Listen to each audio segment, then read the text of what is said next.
Am I on the stage? How does this work? Hi, everyone. Can you hear me? Can you see me? Welcome, welcome. Welcome me, welcome you. Also, I was just alerted that my alert that went out to let you know that I was live was about monster fucking. So I think we're on the right track. I think we're getting started off the right way. So welcome in, guys. You hear me loud and clear. Hi, Shammy. Hi, everybody. Hi, Tommy. Twilight Stone. I see Heather's got some of her people in here. Hi, everyone. Hi, Ember. Hi, Foxy. So I do have a few mods in here, so I'm going to shout out the mods. Kia is Big Casey, Cutie Kendra.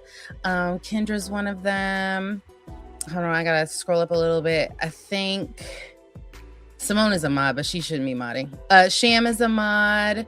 Who else is in here? I think, thank you for the resub, Kendra. I think, I don't know if Slim is in here or not. Hi, Darth. Okay, so if you didn't know, we've tried to put it everywhere on social media. We are doing a Twitch Women's Community Guild stream tonight for Women's History Month. Voices that shape us, women in the arts and culture.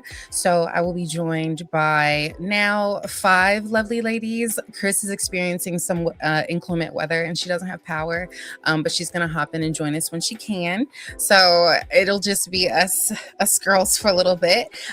So we will be talking all things women, culture, streaming, arts, creatives, all the things.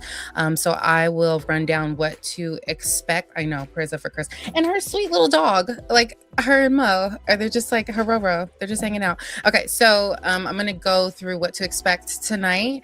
Welcome. What to expect. That's what we're doing right now. I'm going to drop a poll.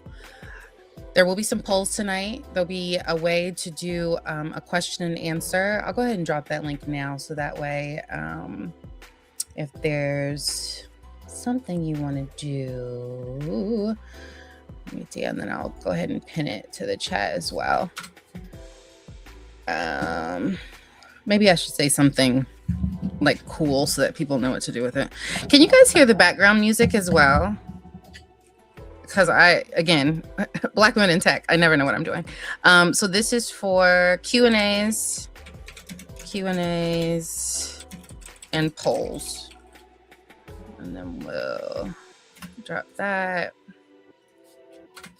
All right, and then I'll pin that for you. So we will be doing polls, Q&As. Like I said, the Q&A is open the whole time. So if you have any questions, I do have a few of my mods. Hi, Profight. I do have a few of my mods screening the questions just in case anyone wants to be in a props. Then we have panelist intros, a little bit of an icebreaker. Then we go into the topics. So origins and identity, what shapes you? How do you shape your culture and your community in particular? Industry and power, women in the industry, whether that's streaming, content creation, any type of personal career. A lot of us also have 9-to-5s outside of this. We'll drop another poll. And then culture and representation, what is your legacy? You know, I feel like that one's probably going to be the longest one. And what is next for us, right? Like, what is for the future? What does the industry have in store for us? And what do we have in store for the industry? So I'm going to bring up my lovely panelists. I think I was going to do it one by one, but why? Let's just have a little group and then we can go through, introduce everybody and go from there. Yeah. I hope you guys are ready. I'm excited. I think they're excited. You can hear the music, Tommy? Good. My sound engineer is with me. All right, girls, we made it. We did it, Joe. Hello. We did it. Oh, hey. Hello. Hello. So we'll go into, thank you, Jamie. So we'll go into intros, and I think you guys can probably see, can you see like what like order it is? You have like Violet, Joyce, Heather, Simone, Lisa. Okay, so we can go in order. So we'll start with Violet. I call you V, but we'll start with Violet. Violet, tell us about yourself. What's going on? Who are you? What do you do? All those things. All that stuff. Okay, I'm Violet. trans woman. I've been out for, like 16 years. And I've been in the guild for, I think this is my 3rd year in the guild now, which has been fantastic. On stream, all sorts of variety. But I'm also a stream tech mentor in the Women's Guild, and I've been a web developer for over 20 years now, turning that into more like software dev.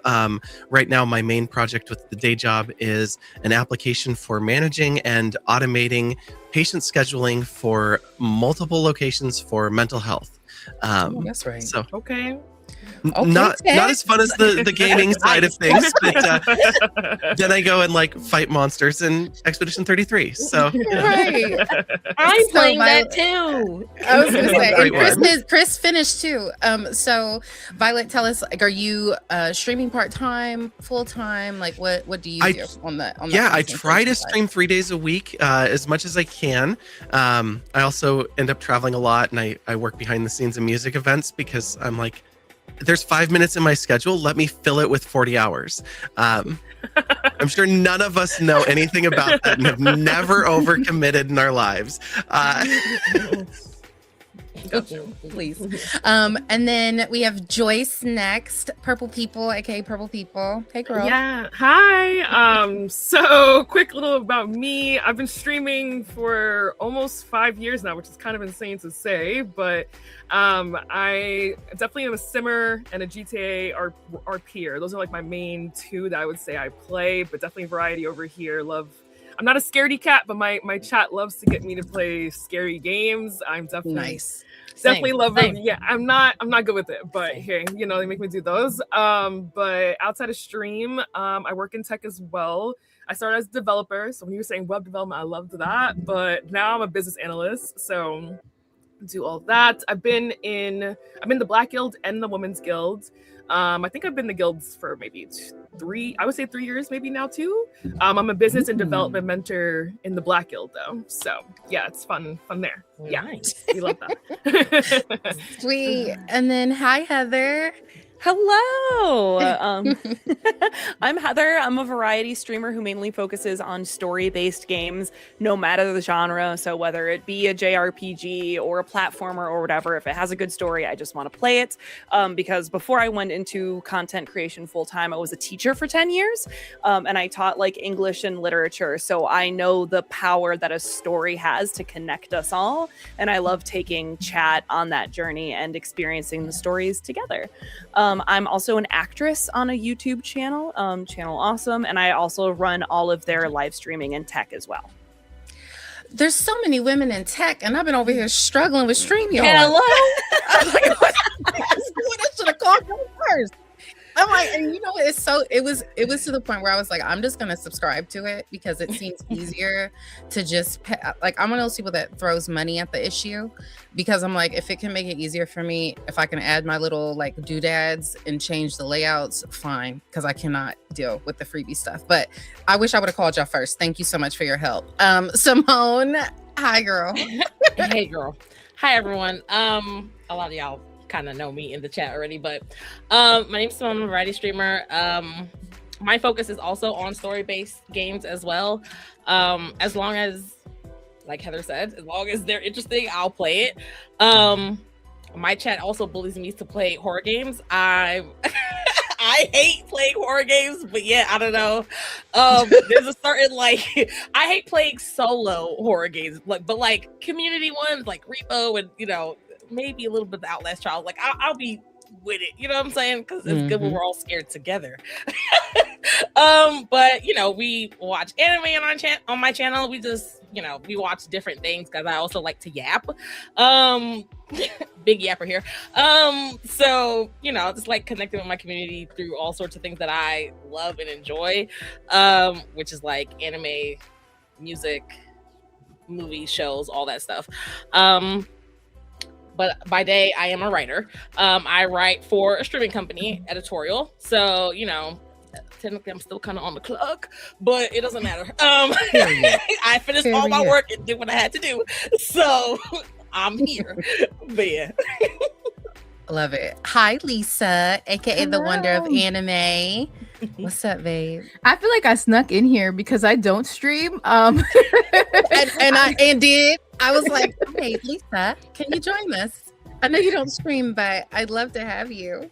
And I'm a big gamer, but I've tried streaming. I cannot talk and game at the same time. Like, I don't have that coordination, but I run the Wonder of Anime, which is a multimedia site about anime and manga, manhwa. I focus a lot on BL and Clamp, so that's what a lot of people know me for. Mm-hmm. And I also work in tech during the day. Another tech mommy here. Gee whiz. Oh my good I Lord. love it. I love that. Well, hey, so I do not work in tech. If you don't know me, I'm Courtney, aka None of My Friends Watch Anime.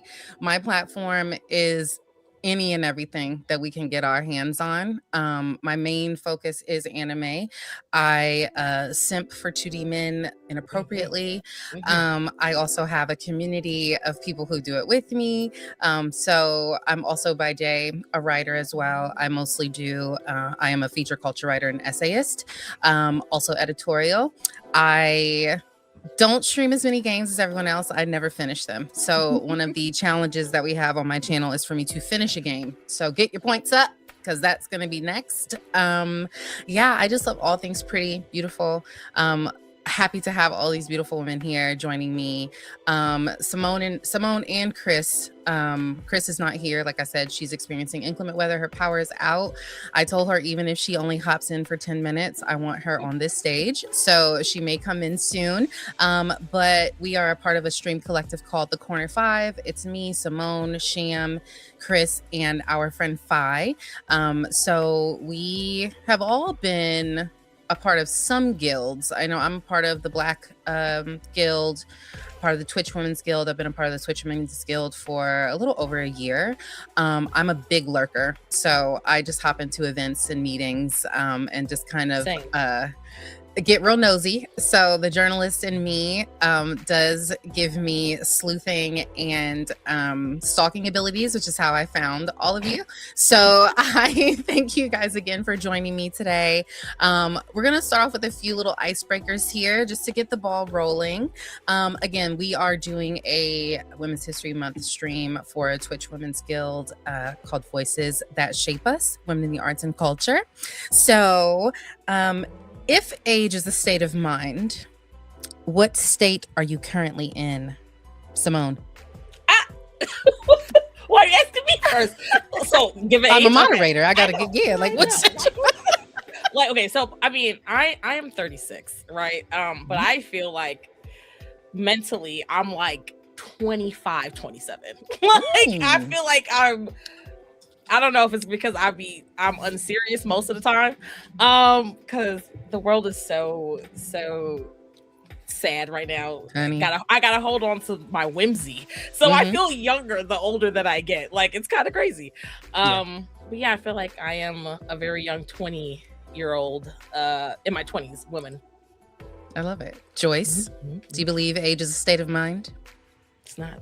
And you're muted. Thank you, because that happens all the time.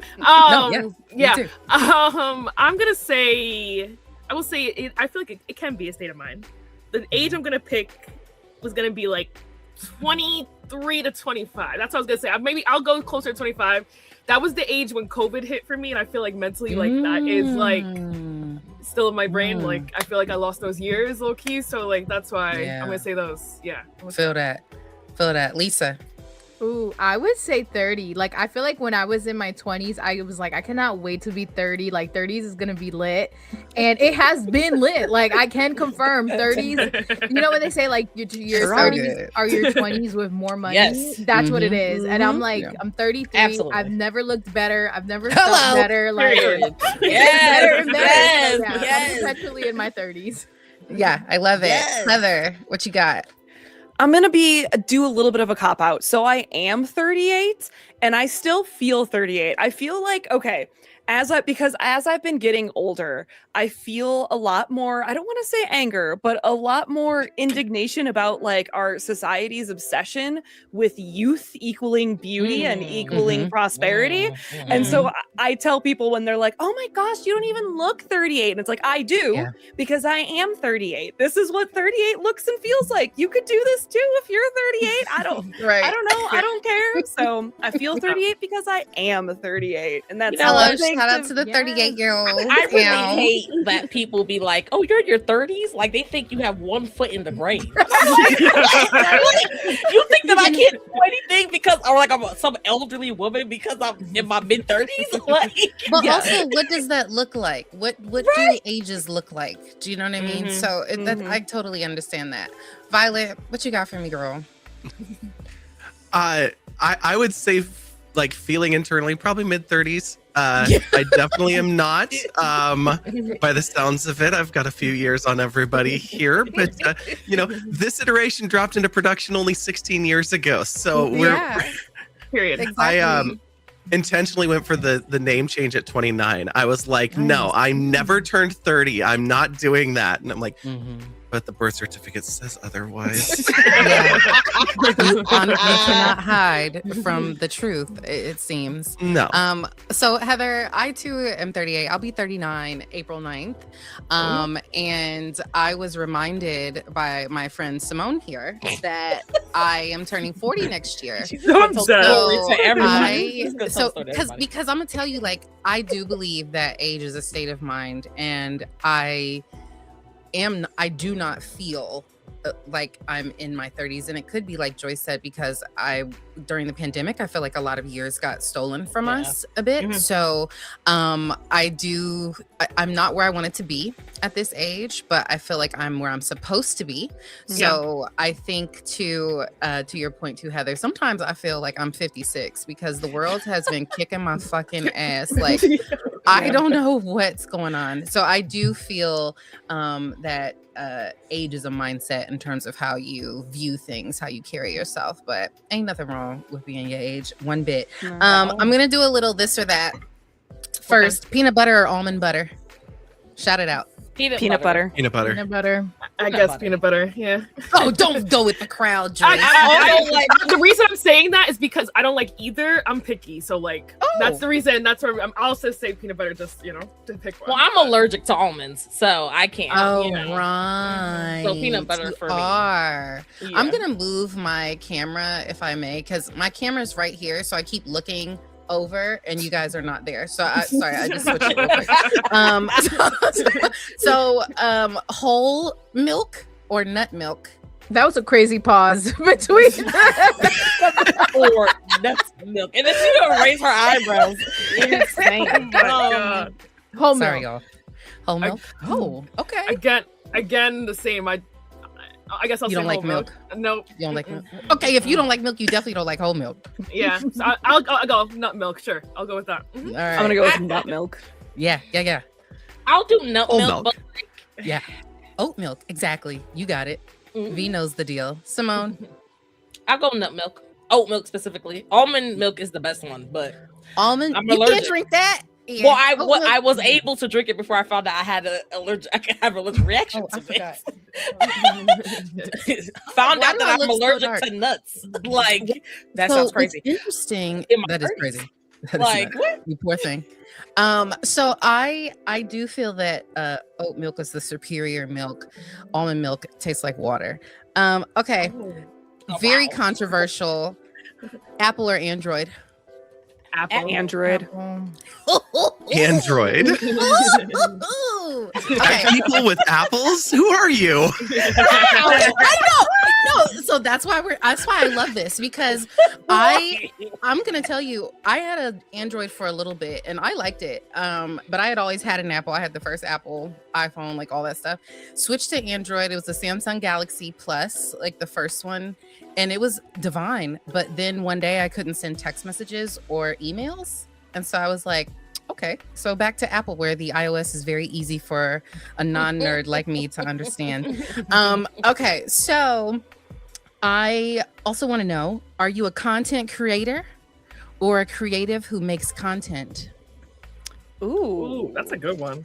I would say I'm a creative who makes content. I don't I- like I calling would myself I a would say content you that creator. I would say that's you too, Lisa. I want to say I feel like I am a creative that makes content, but you tell me, Court. I think I let me sit up. No, I think you're a content creator. I'd say a content creator. Yeah. I don't think that's bad though, but it's yeah. It's tough. Yeah, maybe a creative who makes content since I started in acting online. Yeah. V. Yeah. I'm gonna go content creator because Yeah. it started as technology and learning and all of that, and then switched into like, okay, how am I gonna turn what I'm doing into content, and then built off of that rather than being like an artist or somebody who was focused on that. I was always support and behind the scenes. So Right. Yeah. I think I struggle with this a lot because I don't create enough content. So I do feel like I'm a creative that makes content because I literally would like, oh, I'll have videos in my phone to edit and just never get to them. So I'm gonna say that I'm a creative that creates content. Okay, guys. So now that we've broken the ice, I hope we all feel loose. If you have any wine or a cocktail of sorts, please I sip don't if you have must. that. I have I water. tried to make sure. Yeah, I tried to make sure I was very lucid. I so want it I to only be have good. a bit of wine. I'm not doing none of that. So Damn. it's just for the taste. Just for the taste. It's the double XL. Okay, so I dropped the first poll. If you are in the chat, the poll is also pinned. And the first question is, in a few words, what do you think is the biggest challenge women face in creative spaces? So if you guys could go ahead and drop that. If anybody else here, if you guys want to do it too, if any of the panelists want to do it as well, I'll drop the link in our private chat. And I figured we just talk about it. But if you also want to put your answers in there, by all means. So Simone don't have alcohol. That's a crazy call out. But yeah, so the crazy. hello. Right. So with that said and getting started, we're gonna hop into origins and identity. So I know we've talked a little bit about how everybody started, where you got to where you're at. Also want to shout out the Twitch Women's Community Guild. Again, that's how most of us have gotten here today. But I want to know when you realized you were an artist or a creative, and how were you able to name that? So I know, Violet, you said that it started with like tech and it just kind of went into learning the things and then getting into the content space. How do you think that you were able to name finally that you got to like an artistry space? Oh gosh, I don't know that I've really given it a name yet. I've been doing this for 5 years and I don't know that. Yeah.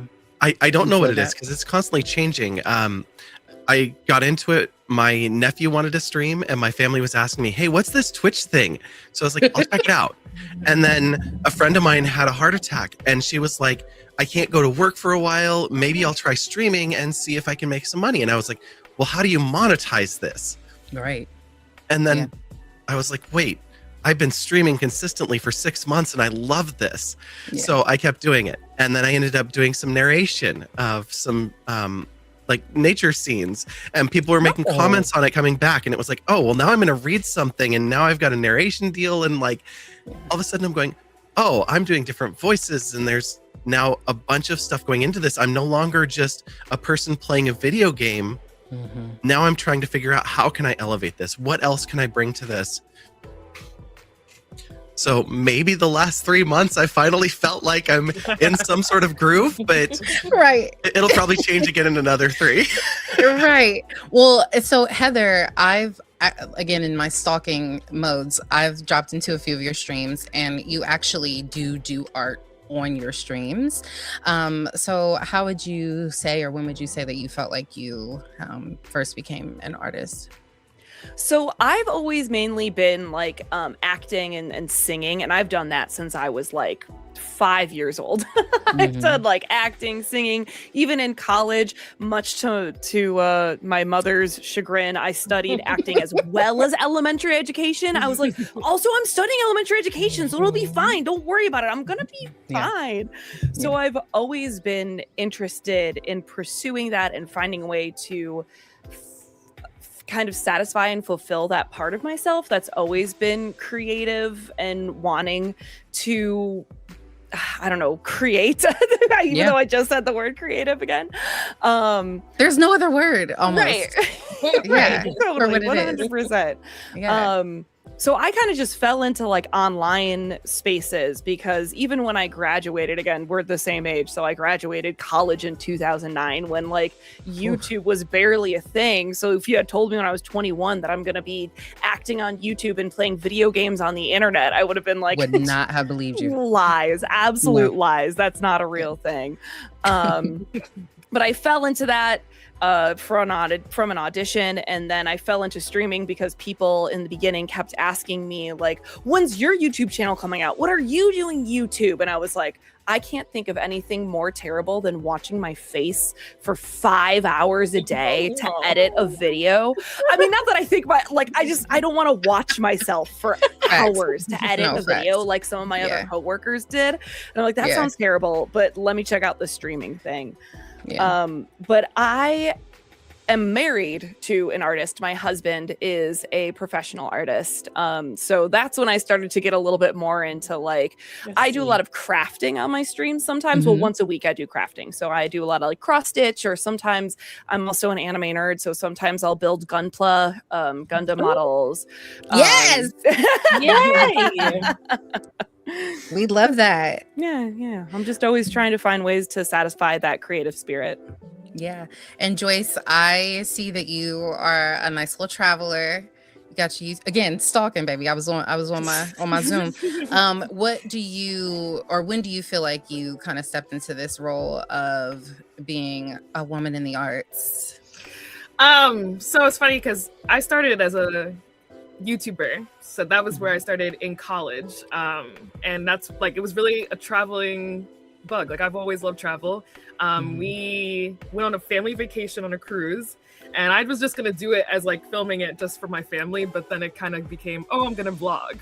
So I started vlogging. That's literally all I did. I did it from end of my sophomore year of college all the way now basically. So that's where I started. I was just vlogging all the time. And then I started streaming during the pandemic because I was just like, I've always played Sims. I've always done that. So I was just like, why not add another thing? Y'all have to watch Joyce's Sims content. It's crazy. So I was watching it on TikTok mostly, but yeah. I'm like, they are ghetto on very The Sims. very ghetto. Very crazy. I love that. Yes. Literally a mess. Actually a mess. Yeah. I reached out to Joyce to I wanted to talk to her about it like together. And then I was like, you know what? I think you'd be better on this panel, but we'll get to that later. Yeah. We definitely have to get into The Sims later. Yeah. It's ridiculous. Chris just texted me, sorry, that her internet is on. Yay! So I just told her, I said, get in here. She said she's on her way. So we'll get to know Chris in just a little bit when she pops in. But Simone, Lisa, tell me how you got going with what you've got going on. Go ahead, Either Simone. one of you first. Oh my God. Okay. I feel like mine's just such like a journey. So after I graduated college, my undergrad, I always studied journalism. With I did a double major. I did television and radio. Like, I know I wanted to work like in entertainment of some sort. But I was also like very big into still am. I'm still big into fashion, but I wanted to work for a fashion magazine because I love to write. I've been writing since I was little. But nobody was like really hiring or trying to give me a chance. So at this point, Instagram was like booming when it was just like a photo app. And there was a couple of like, like the boom of like, I guess the content creator was like beginning to like start because the YouTube was kind of popping off and all this stuff. So like I had a fashion blog.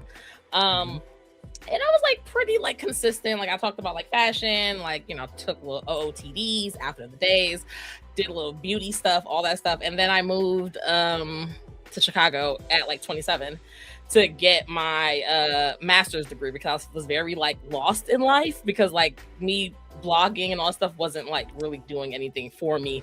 It wasn't getting me in the doors that I would like to be, even though I've been to like Fashion Week many times in New York and all that other stuff. And I was still supposed to like continue blogging, but then like I got so busy with my like doing everything for my master's program and all that stuff. So then you know, I graduated, I started traveling in 2019 after I graduated as like a treat to myself. Luckily I did, because then the pandemic happened. And you know, I started to like find myself on like anime Twitter, because I've always loved anime, but I just like never really like, I had like one or two friends that I would talk to about it. So like from there, like building my community from there, I was like, you know what? And I fell back in love again, like playing video games again. So, because all I had to do was play video games. So I know we all had Animal Crossing, and we all probably was booting it up every day. That animal probably dead. When's the last time you been in there? Last week after my good for you. My Okay. Pokopia stream, I my bedhead and all, I had roaches in that house. It was so many of them. I had that too. I was like, damn, okay. I was like, you know what? Like, I should like, you know, I thought about like potentially like streaming, because I was like, I have so many games. I will buy games and I just wouldn't finish them because life, like outside became outside again, and you know, I just never really got back into finishing games. So I was like, let me start streaming, because it will, so I could stop buying things and not completing them, even though I kind of still do that now with streaming. But I'm still being held, at least like my community holds me accountable for finishing games, you know. So I just started, I don't know, like sometimes I don't feel like I'm like an artist a lot of times. Like I just feel like I'm just here and I'm still trying to like figure things out. I feel like I have so many interests, and I'm still trying to figure out how I could fit all of them all into like one thing outside of like streaming and everything. So yeah, I feel like when you use your hands in general, like your voice, your hands, your brain, like anything can be a form of artistry, right? So I remember I said something to somebody, and I think like their wife planned events or something, and I was like, yeah, because you know, creatives and blah blah blah, and they were like, you think that's a creative industry? And I said, yeah, like, is it not? I mean, I don't know. I feel like anything that requires you to put some sort of like thought process into something. I'd even say that, like, you know, tech engineers can be artists in a way, just because they're coming up with things, you're creating things. Like V's got a freaking app, right? So I feel like that's something that takes a lot of creative brain power to think, right? Like just making your brain work. Lisa, give us your little rundown, please, if you don't mind. Yes. So I've always been like a writer, writing poetry and stuff. And then I think in 2014, I was like, I was at a trade school then, and we were like, oh, we should all start blogs. And I was like, great, I have a lot of things to say. I could say everything. So it used to be called The Wonder of Ivy, which for a long time people thought my name was Ivy because that was my handle. And then it was like I was writing these essays, and I kind of would do like community spotlights. And then I started doing open mic nights in my city and doing community events. And then I was like, I want to be a radio personality. And I was like, I don't know how to get to radio, but I can do a podcast. And then I started doing a podcast. And then in 2020, it transitioned into like anime, because I've always loved anime. I talked about anime on there. And then with COVID, like I couldn't interview the business owners and things that I was used to doing. So I was like, I could interview people remotely. And then I just started sharing my reviews and my thoughts, and I just kept doing that. So I've always like been creative and like needed ways to express myself. And I was like, well, I'll just build my own thing to do so. And that's what I did. Yeah, I love that. I mean, I'm going to keep mine short and sweet. I was writing with my Write Stuff, which was just a collection of multiple notebooks and color pencils and pens since I was a child, apparently. Apparently, I lost it on my mom one day because she threw all of my stuff away. And I was like, girl, where's my Write Stuff? So that was always been a thing. I probably would say that I identified myself as an artist at a very young age. I've always wanted to do something in the arts. I do my own nails occasionally. period. So I did women's history just for the stream today. Very cute. And you know, I feel like I said, I always feel like if you're using your hand or your brain, I've been a writer again since I can remember, getting paid for it since I was in college. So I think when it comes to the origins and identities, do you feel as though it's important to establish yourself first, or do you feel like it's more of a brand? Sub question, are you the brand? Take a little minute if you need to think about that. I can repeat that question if you'd like me to. Repeat that question. So essentially, how important is branding when it comes to identifying yourself, right? And are you the brand? I think it really depends on what you're doing in this space. I feel like as a variety content creator and a variety streamer, I am the brand because I want people to be there for me and not just for the niche game that I'm playing. But I do think there is a separation of self, like your 100% true self, from who you create as like your brand, if that makes sense, because no one wants to fully put themselves out there on the internet, and nor should you. It's unhealthy to put your whole life and your whole self out there. But I do think it's also important to establish a strong brand and something that people associate with you, especially to survive in the current context of the content creation space, because you need to have something that brands can also latch onto, or that's something that you can use as an elevator pitch to get your foot in the door, because it is more difficult sometimes for us as women to get our foot in the door in the first place. Yeah. There it is. Anybody else, girls? Your thoughts? Oh, I can go. I think I've struggled with before, like I am the brand, and then sometimes I'm like, I'm not the brand. And now I'm at this point where I see, like, I can respect the wonder of anime as something that I do, and it's a big part of my life, but I am not the wonder of anime. Like, I am Lisa and I run the wonder of anime. And I feel like that's a big difference for me, because I think too, like, for me as someone who's like so independent, I do everything by myself. If I reach out to somebody for an interview, or I reach out to a company for an opportunity and they reject me, like, I'm like, damn, I'm taking that personal. But I'm like, wait, that they're not rejecting Lisa. They don't know Lisa. They're rejecting the wonder of anime as its own kind of thing. And I feel like that separation is like very crucial to you and like your mental health. Yeah. Chris, hello. I'm so sorry. I'm so sorry. Sorry, guys. You Power popped in. outage. Oh, good. We had a power outage. It just came on. I like ran to the computer. I'm so sorry. I love it. Okay, so everybody, Hi, this Chris. is Chris. So we're gonna pause. We're gonna pause introducing Chris, because we'll talk about her to her. So Chris, right now we're talking about origins and identity.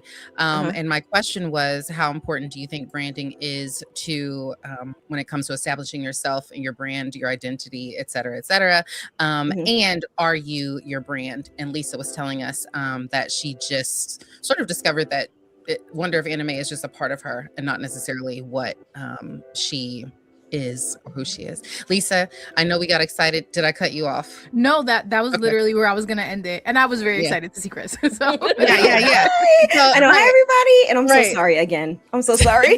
you can't help the elements. You can't control it. Yeah. I was livid. I'm like, of all days and of all moments, why now? Like, why today? Oh, I know. But it was meant to be. We're here. I know. That's why I said you're here. We're happy. So V, did you want to add anything? Simone, did you guys want to add anything to that question? I mean, I feel like they covered it. I feel like I would say you being your own, like you being the brand, I feel like is a part of it in this industry at this point. I feel like people recognize you as the one that, like, you're being associated with everything that you're putting out. So I think it is important, but at the same time, I feel like it is important to have your own self outside of everything, because it could get very, very warped. It could get very, very sticky. Yeah. Go ahead. I'm sorry, V. Oh no, this is just another one where it's kind of started to shift in my thinking as well, because it was, oh, well, this is my Discord, this is my community and things like that. And it at some point it shifted, and it's no longer like I'm 100% the driving force. It's become its own thing. And yes, there's still the brand, there's still you want that recognition and you're the representative of it, but it grows. And I think that's just the nature of it becoming more of a professional thing rather than being that hobby that's just, it's just that thing that I do because I had some time, and it's like, oh no, now this is a real thing. And what does that look like? Now there's business entities and merch and all of these different things. And that's not just, our own faces out there. It's not just us, because our communities take on that life of their own and become part of the bigger thing that is the brand. So Chris, I am interested to know your thoughts on this specifically because you've changed your brand a couple of times just recently because you've decided to get back into streaming a little bit more full time, quote unquote, I would say. So I'm curious to know what your thoughts are now in terms of what it means to bring yourself more into the space as opposed to just cutting your games on and playing. Like, what does it look like now for you to like put yourself out there? Right. For me, I would say I still somewhat have the same mindset that I had from the start, meaning I'm still myself. And I think when it comes to being a brand, being yourself is number one. Like in my opinion, like being yourself is number one. And that's how I look at it, honestly, at least right now, because I'm still in the beginning, like I'm still a small creator. And like my Discord, for example, I'm never in there. But it's there, but I'm trying to rebrand it and everything like that. Like that's the thing. I'm trying to start over. And now that I'm here in this space, I guess you could say I'm still navigating it in a way. Yeah. However, now I am a little more business minded, but it's still about being myself. And I hope that I can just slowly get there and it happens naturally. I'm not trying to force anything, but I am taking it way more seriously now. But for me, number one is just being myself right now. Once it gets, because I know like Violet was saying, like merch and all of this and that, like I don't have any of that yet. We're not at that point or anything. So I don't know what that sounds like. Right. Not yet. Exactly. Right. It's like, no. But yeah, like I don't know when it comes to that, but I know I just want to be myself when it comes to branding. So I know Kia, who is one of my mods, she should still be in the chat. She goes by Big KC. And actually something just dropped in my chat. She is a website designer. She sells custom design templates. You can get a discount right now because she's getting ready to take them off of her web shop because she's getting booked. So if you need a website, we're talking about branding right now. If you need a website, hit her up. But she just recently had, she was on a panel for Squarespace designers, and she said in her talk that she said that personal brand takes an already good product and shines a light on it. It creates narrative. It creates points of view. And human beings, your clients, your dream clients, every person who has ever hired anyone for anything have always gravitated towards narrative. So it's not just a marketing trend. It's how we're wired. And honestly, that's how we're hired these days, right? I feel like people are so interested in like Violet said, like there's brands now that are getting involved and, they're looking at you, like, what do you got going on? And I agree with Chris and what everyone has said here. Like it starts with you first, I think. I've tried to create several different outlets of like, this is going to be a professional page for me because I'm just not a professional girl. Right. I like to talk about monster fucking and I like to mention the word cock. And so that is my stream, right? That is who I am. And I think that it's me. And so I feel like I've tried to dim it, and we'll talk about that in our next segment with industry and power. But I have tried to dim that, and I feel like it's so difficult to dim it. So I was just curious to see how you guys felt about brands. Now, we did drop a poll, or excuse me, a kind of Q&A poll type thing in the chat. I asked people in a few words, what do you think is the biggest challenge women face in creative spaces? Someone put audience preconceptions, expectations, especially those based upon patriarchal stereotypes. Hello. Mhm. Front page. I'm so sorry. I cannot go on the front page without seeing a set of beautiful boobs nonetheless. But like, Yes. I just want to see one of my girls playing Infinity Nikki sometimes. So I think that I can totally agree with the expectations from an audience. And then someone else put being willfully misunderstood. I'm curious to know more about that. Violet, that seemed to have struck something. Yeah, it's one of those things that you see a lot where people will just hear what you're saying, but then twist it. And Yeah. I'll see that with people who are streaming, like in music and talking about their experiences, and it's always, oh well, but this is how that really is, or things like that, where they're putting their view upon you instead of going, oh well, you have an experience, you have something that you went through or that you're doing. Mhm. And recognizing that no, that is what it is, and accepting that. So whether it's People- on our own streams or on others we mod for, I see that quite a bit. People lack duality, and we're also in a state of anti-intellectualism, and a lot of people, you know, yes, not a lot of people are reading on certain levels, and but what people fail to realize is that also counts to like actually understanding and contextualizing things, or like understanding nuance, and then understanding what a conversation is, and like phonics, right? Like I think people miss all of those things when it comes to what they're taking in. And I said this on Twitter the other day because I quote tweeted something that was like clearly from a parody account, and I was just like, oh, ever since, you know, America left the WHO, all these other countries have been like, watch this, like clearly a joke, and it somehow went viral. I don't see a lot of that stuff because I turn off a lot of those notifications, but somebody was in my chat like, oh, that study was from 9 years ago, please read. And I'm like, what? Like I just feel like I miss the days when you could just be a silly goose, right? And just like, you know, like just be Yes. yourself, and just, you know, come out into a space and post your little art for your friends. And then it ends up going into the wrong audience or whatever. Yeah, I'm strict on my notifications. I don't want to see none of that. Like if I don't have any type of know-how of who you are, like don't come trying to talk to me as if we know each other familiarly. I don't like it. Okay, we have a question from Tommy. Back in the early internet days, women weren't allowed to be nerds. Do online nerd spaces in general feel more welcoming to women in recent years? I want to Yeah. say I was like, how do I want to say, this? how do I say this? Like, I want to say yes, but it's really like really more of a no.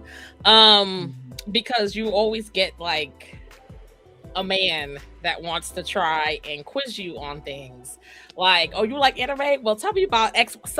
They want you to name some obscure fact. Like, child, I don't like I'm watching and I know things, but like I'm not, my memory also is like a snail sometimes. Like I'm not gonna remember that, especially if it's like an old anime. They'll also try to like question your logic in terms of like with gaming. Like they want a backseat game, like they feel like they're helping you, but they're really not. Like it's kind of like, okay, let me handle this. Like yeah, like it's like it's really, sometimes it could be like really hard sometimes. Like men are still surprised that like women like these things, or that we're so multifaceted. That they Honey, have they're to feel surprised like, that they see women. It's weird. that too.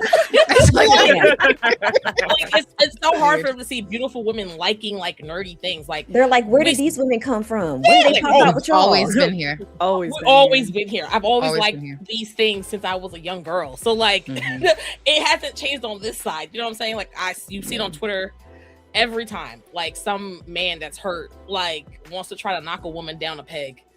You know, Yeah.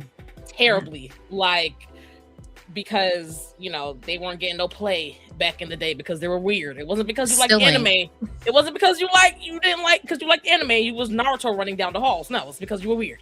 You know, like Yeah, So- I agree. So I mean, I was gonna say, I think for me personally, as someone who was not in the nerd space and kind of got forced into the nerd space because my friend, I don't know if Jason is watching right now, but he was teasing me for simping over 2D men on my personal Twitter page and told all of our friends, mind you, we were at a party. And I was like, well, that's embarrassing. So I was like, well, let me just make a little like anime Twitter, right? And then I was like, well, where are the blacks? Where are the girls? Where's like, you know, all the things. And so I, you know, kind of slipped into the space, didn't really care much for it, grabbed who I liked and got up out of there. I will say that I do appreciate, and this isn't just a pitch for the guilds, but I do appreciate the guilds, seriously. Yeah. I am only a part of the Black and the Women's Guild, but I do find that I'm more active in the Women's Guild, mostly because there's different spaces for like writers or, you know, like people who are doing like different things outside of that kind of quote unquote nerdy thing. So I will say that like, and it's interesting because again, women weren't allowed to be nerds, and I'd like to spend more of my time in the Women's Guild. So yeah, it's usually the men that make It's always the men. But that make overall, things. Yeah. Jason says hi. Hi, Yeah. JJ. JJ is responsible for why none of my friends watch anime exists. He's literally one of those friends. So yeah, I think I have to do that little plug there for the guilds in particular, for having those spaces for us to nerd out. I see Violet a lot in the VCs, right? Like playing with other girls and femmes, etc., and like just kind of like doing y'all's things. And I think that that's great that there are spaces now where even if it's not out in the public, we can have our own private kind of thing too. And it seems a bit more intimate. It builds community that way, again, which we'll talk about later. But I do appreciate the spaces that have been cultivated so far. Yeah. Does anyone else have anything they wanted to add to that? I feel like it's gotten better in person. Like I don't have as many people who feel emboldened in public like at a con, but I've also been going to conventions since 2002. So anime cons in 2002 were wild. Let me tell you. When I was 14 years old, man, I would show up and guys would be like, what are you doing? Milady is great. I feel like some of them are still like that now. So They you know. are. My God. I feel like I deal with that less in my like everyday real life, but I deal with it more online because people don't feel comfortable doing it in person because they know it's not societally acceptable, but put them behind that screen and they're gonna know how to act. They don't know how to act. So crazy. All right. If that's all everybody wants to add on that, if you guys have any other questions, again, that poll and question link is at the top. I'm going to close the first poll and I'm going to drop the second one.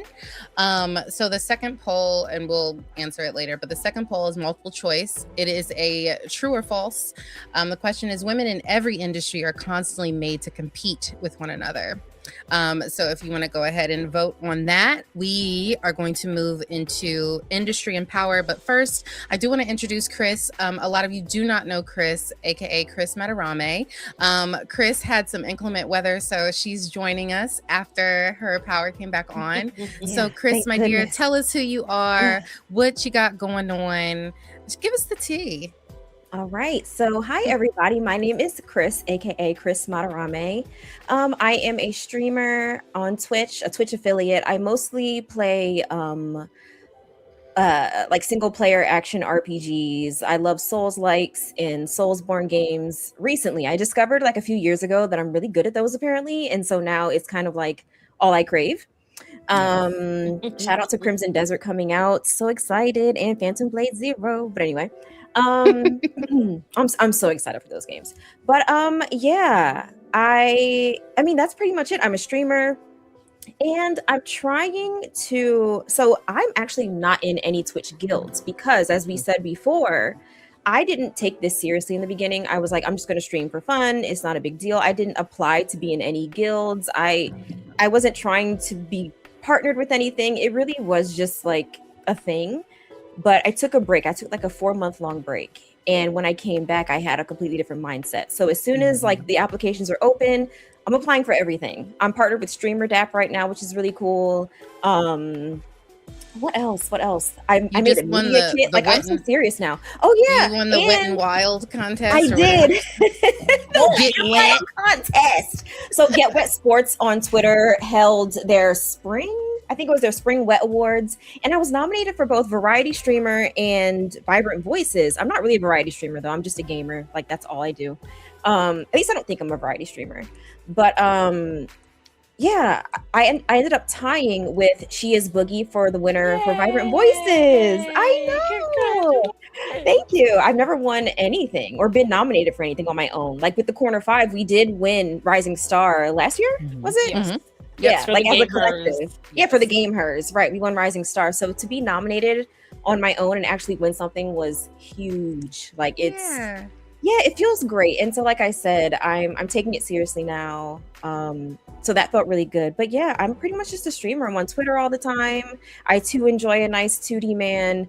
Recently my obsession is with Leon from Resident Evil 9. Mhm. Oh my I god. know. Yes.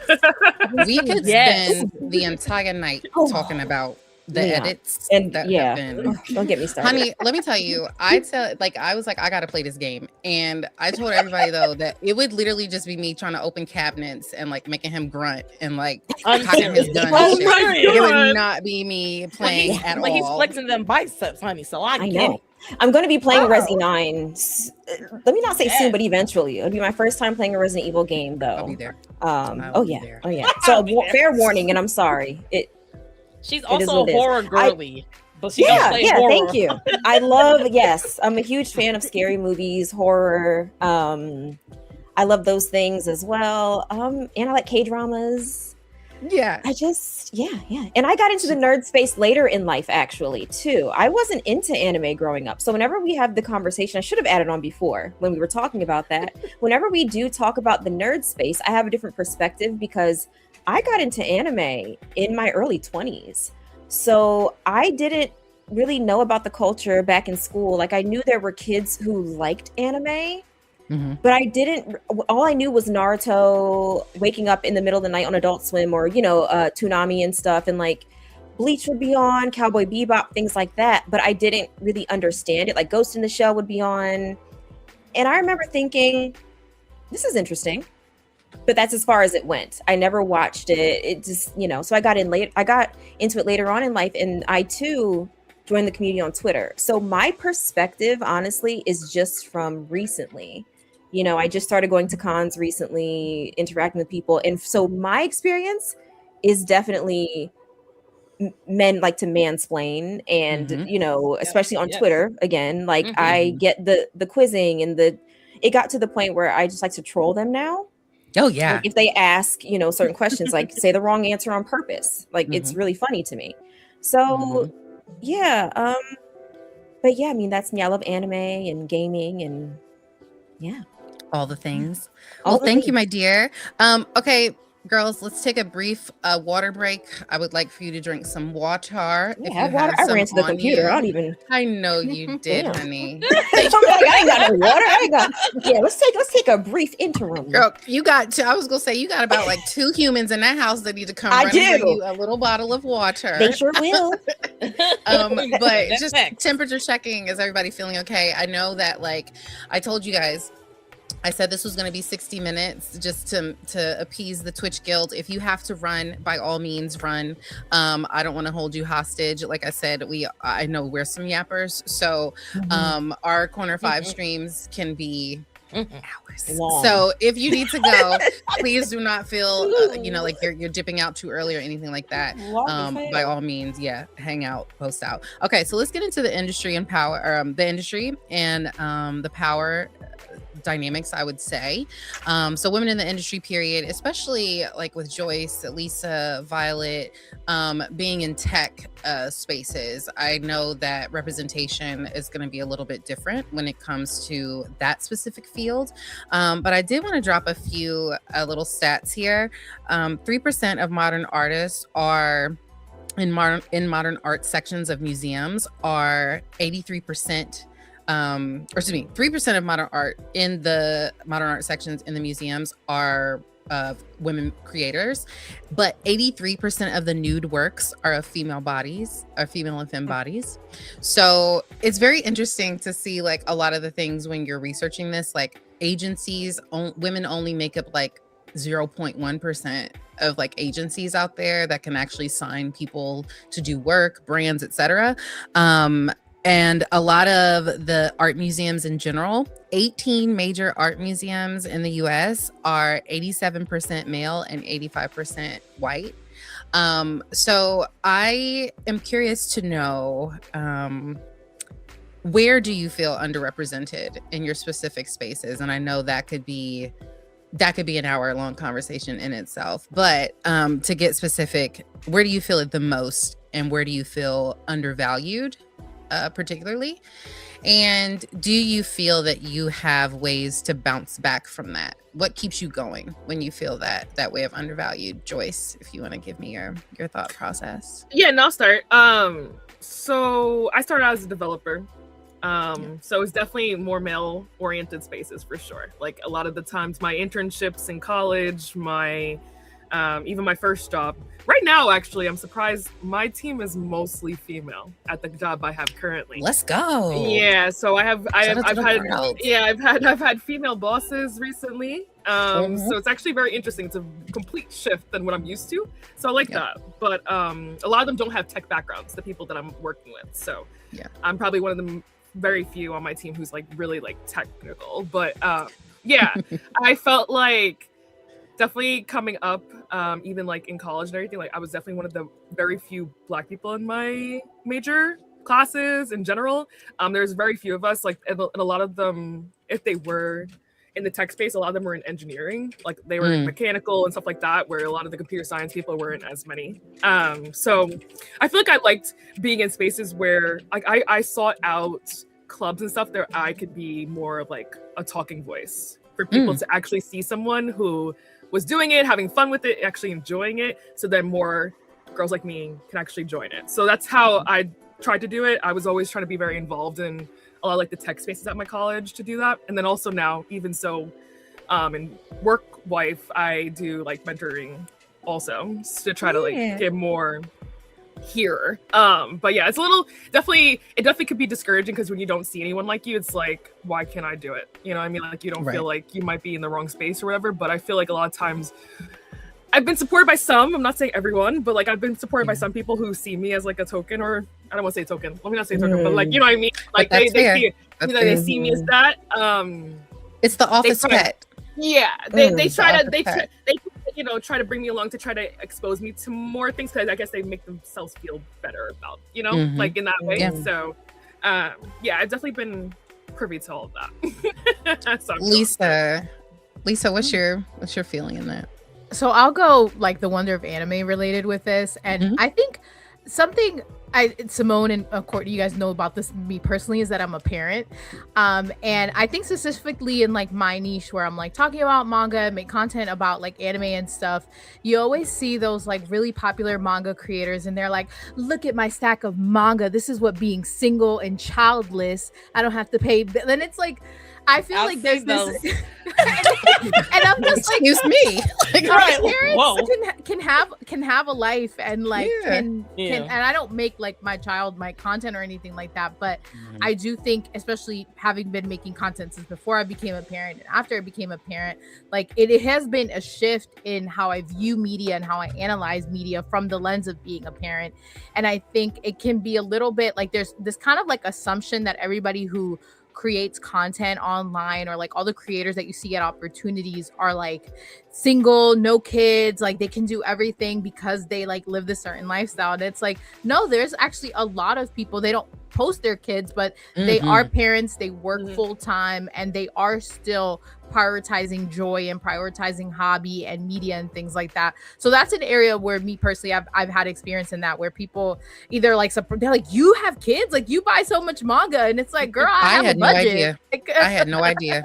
Until one day I saw like his little arm in a picture somewhere, and I was like, but I think there's just this conception, especially for women, that like your life ends. Like anything you do personally for you is over the minute that you have a child. And it's like, I'm very like pro people being child free and all that, but I also strive to show women like, yes, I'm a mom, yes, I'm a wife, but I'm also like obsessed with BL, and I can talk about it and be in these spaces, and that doesn't, like, my dreams didn't die because I became a parent. Exactly. Facts. Yes. Violet, let me know your thoughts.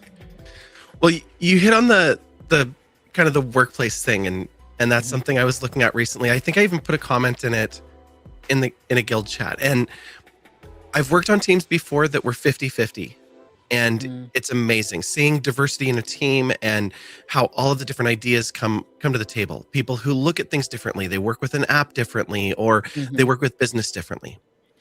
And now I'm with a company that talks a big game, but the makeup of my team is a whole bunch of guys. And on the systems side and security and all of the like heavier technical work, it's all men. And then they have 2 women on the team, and they are data entry basically. And then there's another side of the team that their job is maintaining relationships and working with vendors and stuff like that. And that's all women, but they hired one leader from another company, and she went, okay, my team of girls, like, I need you all with me. I am not going into this snake pit alone. Like, come with me. And they're an amazing team that just like everything they have just flows together. But we have this stand up 2-3 times a week, and all of the girls are silent, and the guys just go around the room talking about their cars and where they went off-roading this weekend. And like, it's like, none of this has to do with anything. And the rest of us did cool stuff too. Like you're saying, like, I hung out with the kids. We had a great time. We went to, we went to the park, or we went to the science center, and it was amazing. And the kids are like thrilled about STEM. And so we're making plans for next weekend, and all this stuff's happening. And it's not that we're against sports or cars. It's just like, it doesn't consume us. And we don't want to only hear from the 20 men in the room and have the 5 women on the sidelines just silent. And if you like, it feels like if you speak up, you butt into the conversation. They're like, okay, well, you can talk for your 30 You're not seconds. a part of it. And then, and then it's like, okay, well, if, you carve out a space, and then I know you had, it's for later, the competition thing, but you carve out a space to speak, and it's like, hold on, okay, I've got the door open, like, everybody else come over here and put your 2 cents in now, because we've got the microphone. Like, hang on to it for a moment. Right. I think too, it's interesting how we've made so much headway in different industries, specifically as creatives, sure, but like just everywhere, where it's like we've made so much history and so much push, and like now there's only certain percentages and blah blah blah, but it still feels like a sausage fest. And it's like you said, there's a circle jerk moment where now you don't even feel like you're a part of the team or the conversation. So I will say that I thank you for the gift, ditto. But I will say that I feel happy that I'm able to be in spaces like this so much now. I don't think that I would have ever been able to be exposed to, and I know the term girls girl is like whatever, but I do like being around women over men. So I like that we can create. I'm sorry, I don't like them. So it's like, it's the way you said it. You're like, women over men. I do not like that. So it is. So it is very. It is very refreshing to find these type of spaces and to have, these type of conversations with different people from different aspects, from different industries, etc. So I will ask. I would like to know this from everyone. So feel free to jump in if you'd like. With everything being pushed to content in all industries, I would even say, like, Simone, as writers now, we have to like promote ourselves in a different way. It's like not about the words anymore. Like, I was actually somebody that was never online. Like I never posted my face until I started streaming. And so I was given big troll. So it was like, I don't it was very interesting to me to see the difference between starting to post myself and then not, like getting a high amount of following just from posting a picture or like, posting a video or something like that. So I want to know, with follower counts and everything tending to sway favor, do you feel like you have to compromise different things in order to share your art or craft successfully? And with everyone watching, do you feel like you have to downplay your identity? And take your time. Yeah. I don't. I feel like I don't think I know. Yeah. Yeah, I don't think so at I all. don't think so. No. I like taking photos. And I like, because I don't really be on Instagram anymore because it's not really a photo app. I don't like, sometimes me posting what I'm wearing if I'm going somewhere, which I don't always go outside. But when I do go outside and I like what I have on, I post. You're always outside. Yeah. I posted on. All right. You're always outside. What are you talking No, Chris. No. You have like 3 trips in like 3 months coming up. Like, what are you talking about? Now. Anyway, as you were. Right. I like to like post myself online. Like I just enjoy it. I like to post what I'm wearing and all that stuff. Like, I don't feel like I have to I have to do that. It's just something that I enjoy doing. It's also a way for me to. I love how y'all just clocking my tea. In the chat, Get her, Chris. Y'all, we have company, y'all. Please. Right. Please. But I now lost my train of thought, y'all. So you were saying that you like posting pictures, you like taking pictures of yourself, so you don't feel like you have to downplay. Yeah, and I feel like it's also an extension of myself because a lot of people don't know that like I'm into like fashion and all this stuff. They'll just see like me tweet about anime and like probably like games here and there, like music and stuff. And I don't talk about like fashion on my Twitch as much. So it's like, they don't know those things, but just know that I be putting that on, and this is what I like. Indeed, can do. Simone is like the best dress. I just use it as like an extension of myself. So yes, I love that. I also don't think that I have to change anything that I post, and I post any and everything from sports to anime. I mean, I started tweeting about sports recently. Because the Ravens, we got some weird shit going on lately. So I've been more into that. Yeah, that's not. So that's not. So, I post about sports now. And a lot of people didn't know I was into football. They had no clue, but that's a part of me as well. I like sports. I like games. I like anime. I like K-dramas. I like 2D men. And I also like a good joke every now and then. And sometimes the jokes are not politically correct, or sometimes the jokes are, but I post them anyway, and it's just who I am. And I feel like you either take it or you leave it. And I think that's part of what I was saying before. It's like either you're with me or you're not. And if you're not, that's totally fine. Like you can't please everybody. Right. But I just don't want to feel like Courtney was saying, I don't want to have to dim myself down. I don't want to have to do any of that. I just want to post what I want to post about. So thankfully, I think that has worked out for me. I mean, if people don't like it, then they don't like it, and that's fine. I'm just not their cup of tea then. Yeah. Facts. There's nothing Heather? wrong with that. Yeah. I think we're in an interesting age right now of content creation where people value authenticity, where maybe that wasn't the case like when I was in college. Like when you're looking at 2016, 2017, 2018 Instagram, that was not authentic. That was highly curated, brows looking a certain way, hair looking a certain way. Deep frying your pictures. Heather, do you remember Snapchat 2012 Instagram though? Like when it first dropped, like it looked like we was taking pictures with a potato girl. Like it was filters on filters. Them filters were terrible. Yeah, they were deep fried. We used to deep fry our pictures. That was real. That was real. I realized the filter back then. Yeah. I realized I'm the youngest out of the group. So for me, 2012 was high school for me. So like that was like 2012 was high school. Yeah. I'm turning I'm turning 30 this year. So like whatever. So yeah, it's gonna be amazing. Yes, it's gonna be amazing. 30s are wonderful. They're great. Oh, they're great. So 20 2012 was like when you're talking about Instagram, like that was like hype for us. Like that was like big deal. Yeah. Like everyone was everything that was like a big deal. If you post on Instagram, like everyone was looking at your stuff like all the time. Ooh. When the following was looking, when you had that activity log where everyone was seeing who you liked, their posts and all that. Oh, type of yeah. stuff. Oh It yeah. was very much. Yes. Yeah, it was a good time. It was a good time. Yeah. That was peak Instagram for sure. I'm sorry, Heather. I didn't mean to cut you off, but you no. opened a vault. Sorry. You opened a vault. Right. there. And hey, Courtney, can you turn my something. camera off for just a second? I gotta grab an energy drink. Oh, I It's don't know how to outside do the that. door. Oh, You I think can I can do do it. Oh, okay. I just wanted to make sure. How do Yeah, I? turn it off. You can say If at I the hit bottom. stop, if I hit No, stop, just hit the camera. Just hit the camera Yeah, part. just You hit see the your camera. camera and your mic?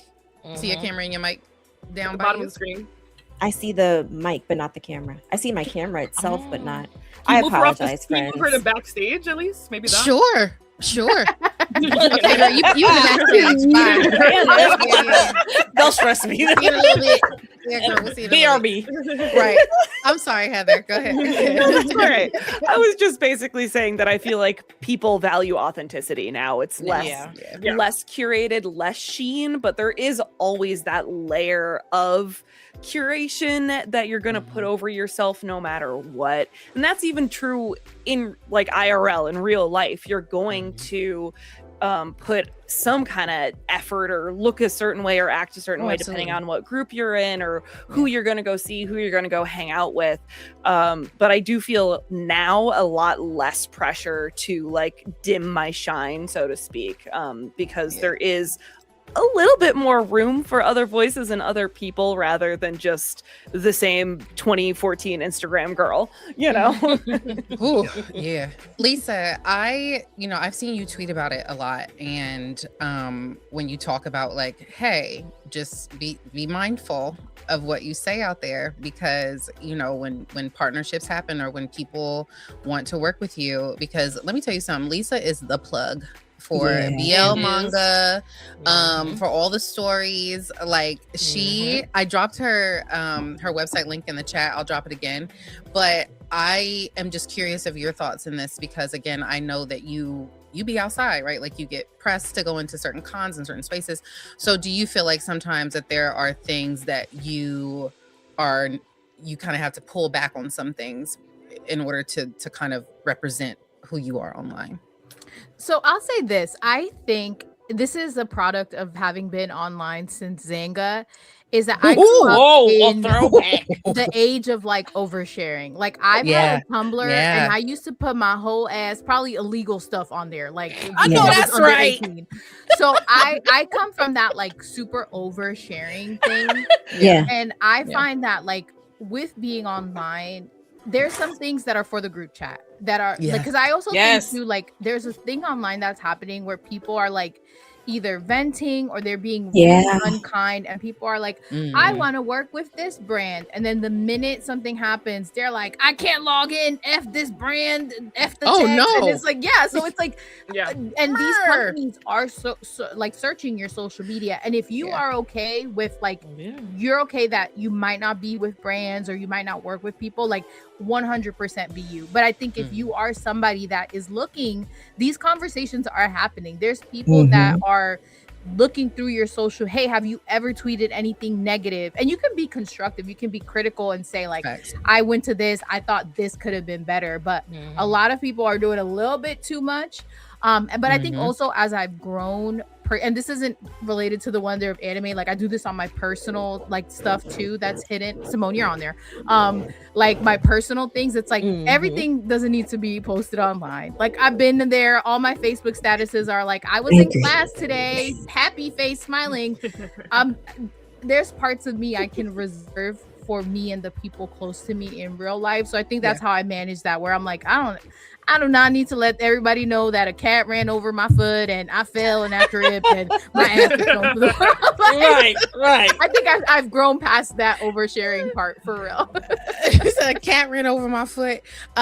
Joyce, do you feel like you have to, because I know you started in YouTube, and I think YouTube has also changed over the years compared to what it is. Oh, it's crazy to what it is now. Yeah. Do you feel like there's something different with how you are entering the content space?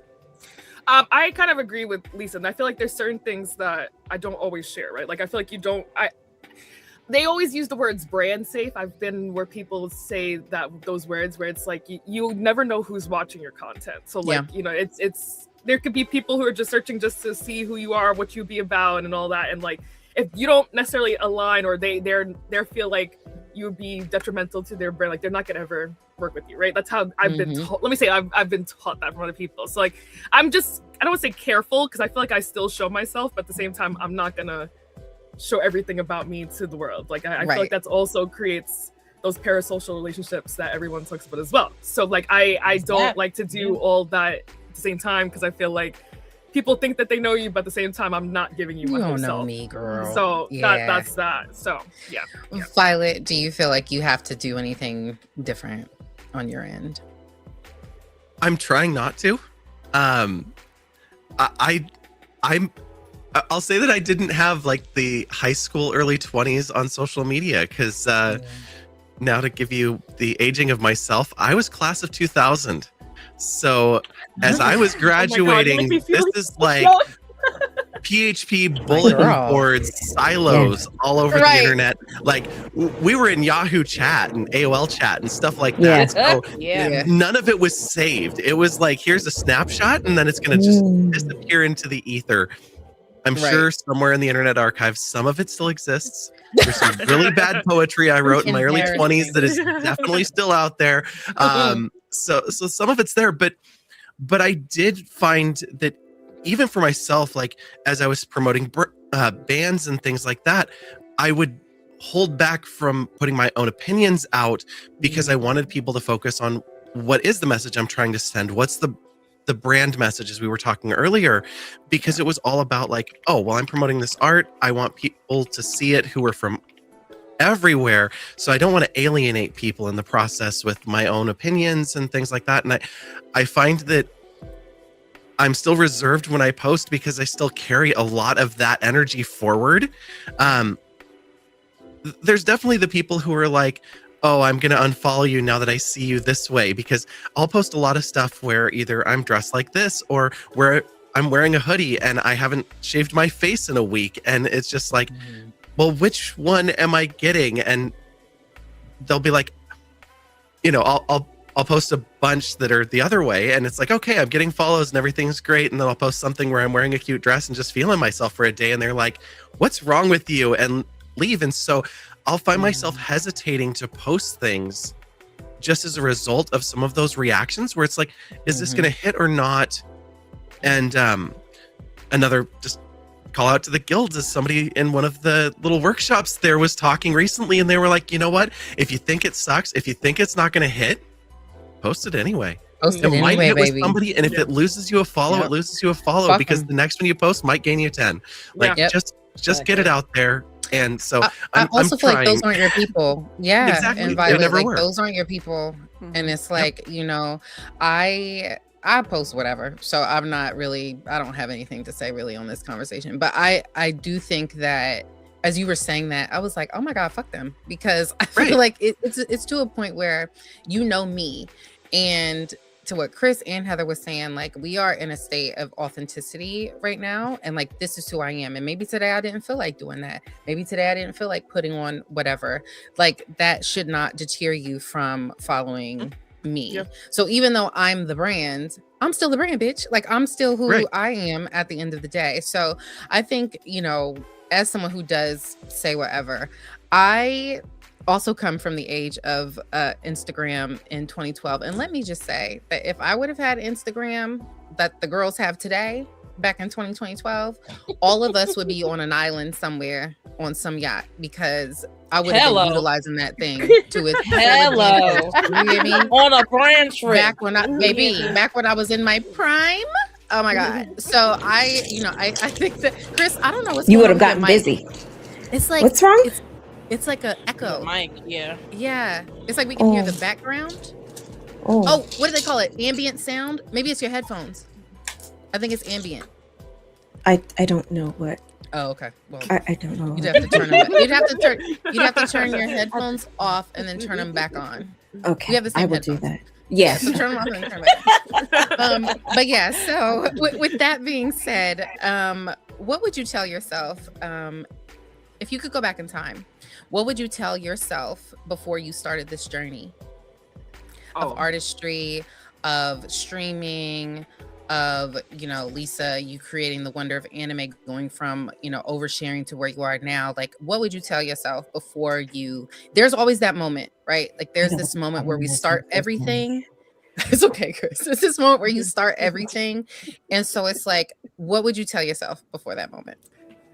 Oh, I feel like I've been so like I'm still the same person from like 10 years ago, because I've always been like certain of who I am. I think I would just always remember like there's something in this space, and you guys might relate as streamers, where sometimes it feels like you need a certain person to notice you, or you need a certain person to co-sign you for other people to think like that you're cool or you're popping or whatever. And I think I would just remind myself like, why are you doing this? Like, this is for fun, you know, like the cool, the cons, the press, like that's all like a bonus. But at the end of the day, like this is, I always say this, and this is so cheesy, but I'm woo woo. Simone be getting my audio, so she know. Like I always live by this quote that says like, your like talent is like your talent is for you, and like your gift is to give it to the world, like to share it to the world. So like everything that I write, everything that I create is for me. And then like once I put it out into the world, it's not my business anymore. I gifted it to you, and whatever you do with that gift, whether you like it, whether you hate it, whether you think I'm like the worst person for this one BL that I like that's not my business. So I think I would just keep that reminder, because sometimes it's easy to get caught up in like numbers and things like that. Absolutely. And it's like I would want to make sure that I remember that. But I've been pretty consistent. I think also because I started older, so I feel like I was already kind of mature with that. I was gonna say, Lisa, you be on it. I don't know. Like, but again, you don't know what you see, right? Like you only see what people show you.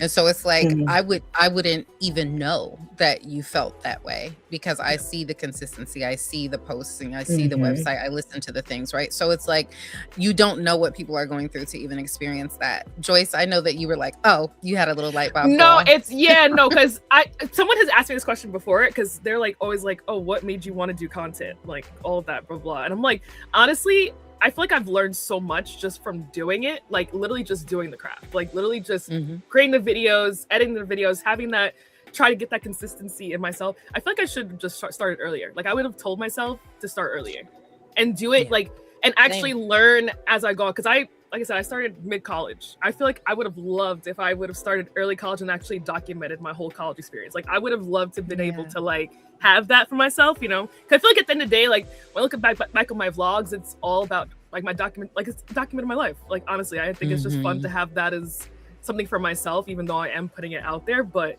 yeah, I think I just would have started early, honestly. Like that would have been the first thing I would have told myself, just like do it and not feel like you have to do it because other people are doing it. Like do it because you want to, you know? Facts. So did Heather, Chris, Simone, do you have anything you wanted to add there? I'm probably going to piggyback off of what Joyce was saying. I would tell myself to start earlier, but to also be consistent. Oh, same. Hello. Like no matter how I'm feeling, to an extent, you know, because I do believe in like rest, and if you're really not feeling it, don't force it. But you know, Chris, Court, y'all know I'll be quick to cancel a stream if I'm not if I'm not for it, you know. And I've been doing this for like 3 years now, and every time at the end of the year for like the Twitch recap, I'd be like, I've only streamed how many hours? It's like 300-400 hours. I'm like, damn, like I could do better. And it's like I want to go back and like tell myself like, be consistent no matter how you're feeling. You just never know, you know. Because sometimes you cut it on, you stream, you feel better afterwards. Exactly. Like all the time. All the time. Right. Or like you write the thing and you're like, bitch, I took that long to write that. Like that took me 30 minutes. Yeah. Like, now you know, Court, you understand. Like why was I procrastinating so much? I'm writing right? a whole book. It's been taking 3 years. So don't tell me. So it's I get that. And I talked about my journey earlier in the stream about like I was a fashion blogger and I was doing all these other things, and like I don't really do those things anymore. And it's like I kind of owe it to myself, and I want to owe it to myself to like be consistent and be like successful at doing this, because I know I can do it. I just can't I just sometimes be letting certain things like I'd be letting the outside world and outside things like affect my output. So I would definitely tell myself like block all that out. You know what you want. You know what your goals are. Just do it. And don't be afraid to pivot, because I feel like I'm in the season of pivot in general with like life, like with what career stuff, and then like even with like streaming and like social media and stuff like that. So I think that Lisa, yes, thank you so much. So Lisa has to dip. First of all, I want to thank you. So I know I want to thank you so much for dropping in and coming through. Because apparently, like seriously, we were supposed to be an hour, so that was my bad. I thank you so much for coming through. Like I said, like I know it kind of felt like a Hail Mary, but I really felt like your voice was perfect for this conversation, and I really wanted you to join us. So I hope that you guys will follow Lisa over at The Wonder of Anime. Check out her website. She's on TikTok giving recs and telling us all the things as well. So give her a follow if you can. Instagram. Yeah. Thank you so much. Phenomenal. Oh my God, guys. Thank you for including me. I felt honored. Of course. I'm glad you were here too. I know I wasn't here the whole time, but I also really do like your content, Lisa. I do. Oh my God. Thanks, Exactly. guys. It's I didn't want to amazing. just dip, but everyone have a good night. Thank you for having You me. too. I'll be in the Nice to meet chat. I just gotta go Okay. cook, but I'll be in the chat. No worries. I'll Okay, see you. thank you so much, baby. And if you answer, you can answer questions too in the chat. If you get free Yes, hands, by I all means, and will. I'll read them out. All right. Sounds Thank you, mamas. Bye, guys. Have a good night. Bye. Okay. So I know, sweet. I Okay, know. so and then Violet, do you feel like there's anything that you would tell yourself, maybe even 16 years ago? Like if there's anything that you would say? I like the start earlier. I don't know on the content side, because I had no idea that I would ever get into this journey, and the earlier me didn't have any idea of what they wanted. If I could go way back, like before I even went to college, it would have been follow passion instead of like money, because I've been in tech for a long time, and this was never meant to be my path. It was okay, I want to do all of these things, and I need something that pays the bills so that I can afford them. And then it was like, real. oh, this is Right. destroying my Real. soul. Right. Like it's Yeah. taking Yeah. every bit of me Yeah. out and leaving me with nothing, except for it's like there's a little bit of money in the bank, but it's not enough to justify how I feel. Baby. So would definitely have Preaching. I can agree with that. Violet, this was not meant to be for me as well. Like Courtney and Simone know, I was against streaming. I was like, I'm not doing it, because Ooh, they baby, were she all was starting bashing it. streaming. I was like, Heavy. I was like, wow. and it's funny. One of like the biggest memories is Rome. I don't know if Rome is in the chat or anything. Rome from and what is it? Anime After Worse Dark. than? Yes, Worst Gen. Thank you. Anime After Dark. Yes. But no, what is it? Blanime. That's what I was thinking of. But yeah, and I was like, Rome and he would talk to me, and I'd be like, Rome, I'm not going to stream. I was like, it's not happening. Like, I don't want to. I'm not going to be a streamer. And what happened was Sham ended up having us play with her. We were on her stream, and I had a blast. I was just like in the Discord playing with her, and I was like, yo, I think I want to stream. And it just took off. And the thing is, if I could go back though, I'm weird about that. I don't know if I would change anything, just because I feel like where I am right now is where I'm supposed to be. Yeah. Yeah. And so, I genuinely believe that everything I've done in my life was for a reason, and I really don't like regret anything, because I was in the military, I had a small business, I had like a TikTok, and going live on TikTok, I think, to promote my business is what helped me become comfortable on camera with streaming.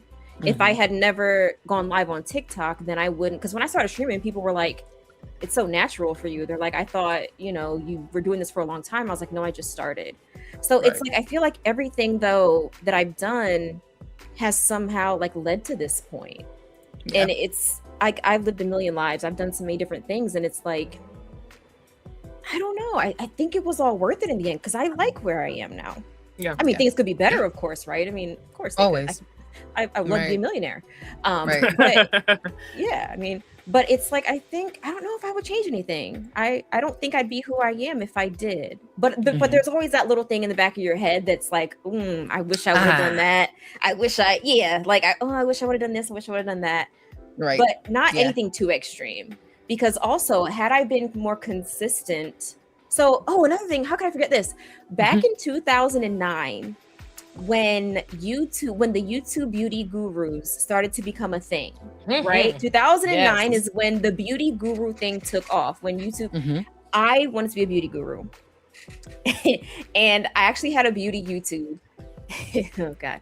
And it did well because it was early, right? This was Yeah. before it was everybody, right? And there was one girl I used to watch in particular, her name was Dulce Candy. And she was in the army. And I was like, oh, like she's so pretty, she's so cool. Because 2009, I had graduated high school. That's how old I am. And so I was like, oh, like she's so pretty, she's so cool, da da da.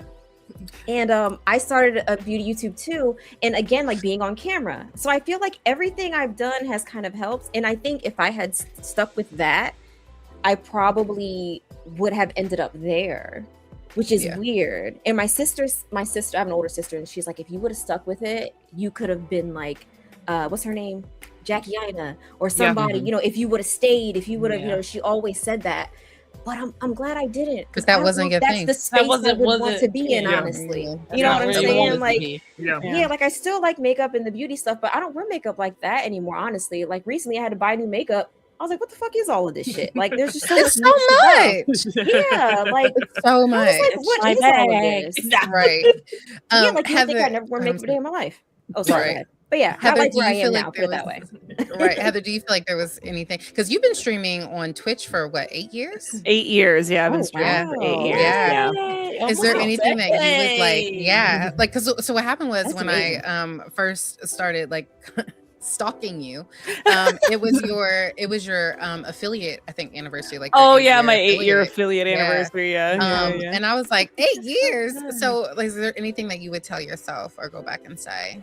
I feel like I would tell myself the number one thing would be set boundaries. You know, like in the beginning, it's so Oh, easy yeah. to get steamrolled by people or like to Mhm. like I'm such a people pleaser that like Mm. there were definitely people crossing lines, and I was just like, this is fine because I want to be here. I The want dog to meme. be on the internet. This is Aw. great. But Yeah.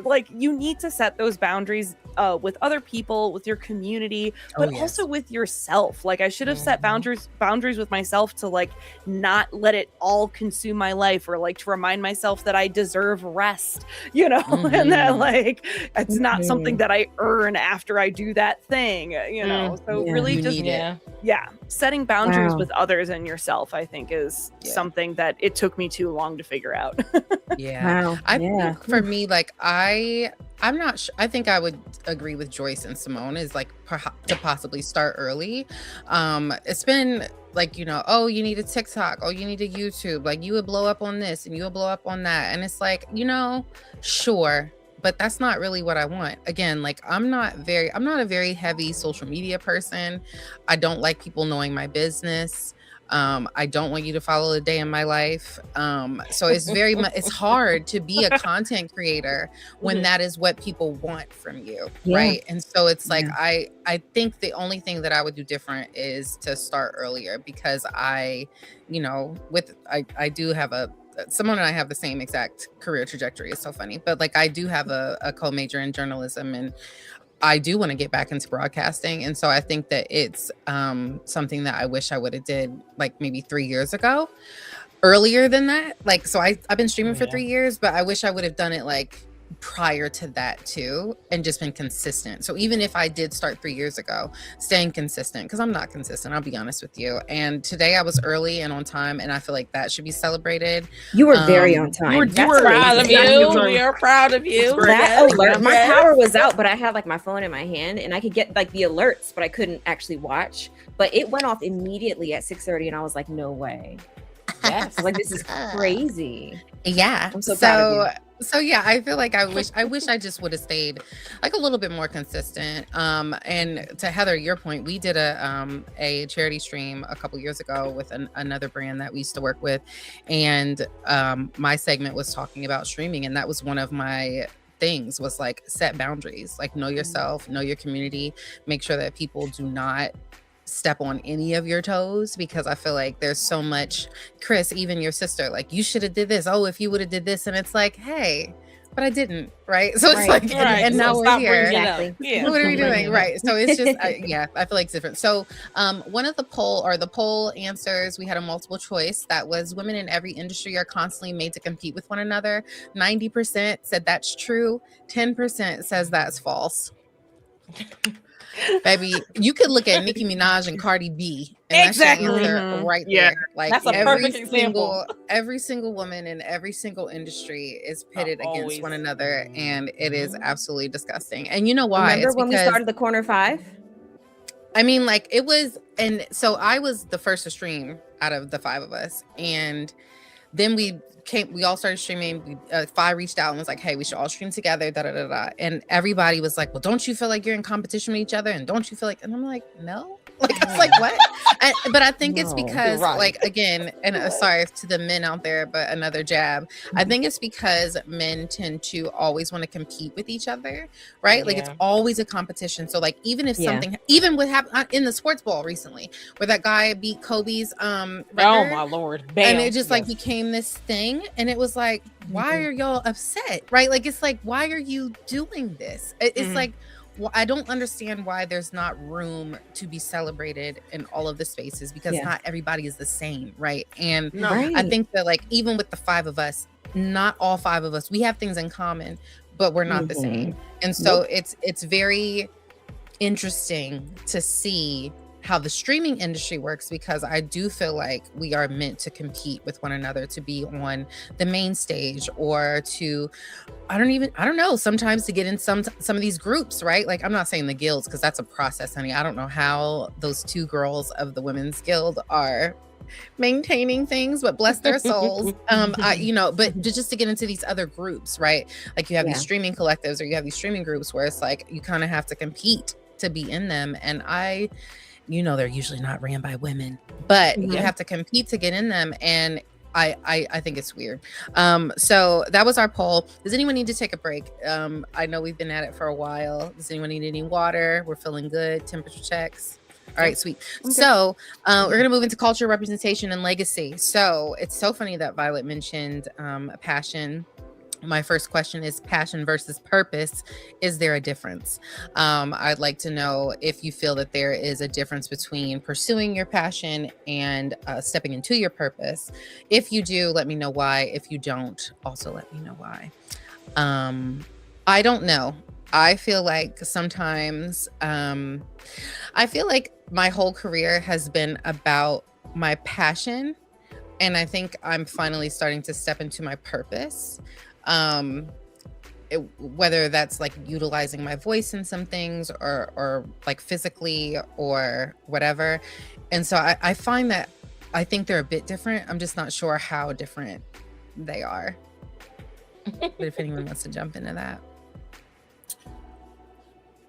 I would say they're different. If I'm thinking about it, like, I'm trying to think of my personal self. Like, I feel like I'm still probably discovering full on what my purpose, like stepping into my purpose and what that is. But I feel that they don't have to be, they can be mutually exclusive, I think. Like, I think you could have a passion that you're pursuing, but then also that passion doesn't have to be your purpose, if that makes sense. Like, I don't think that has to be the same thing.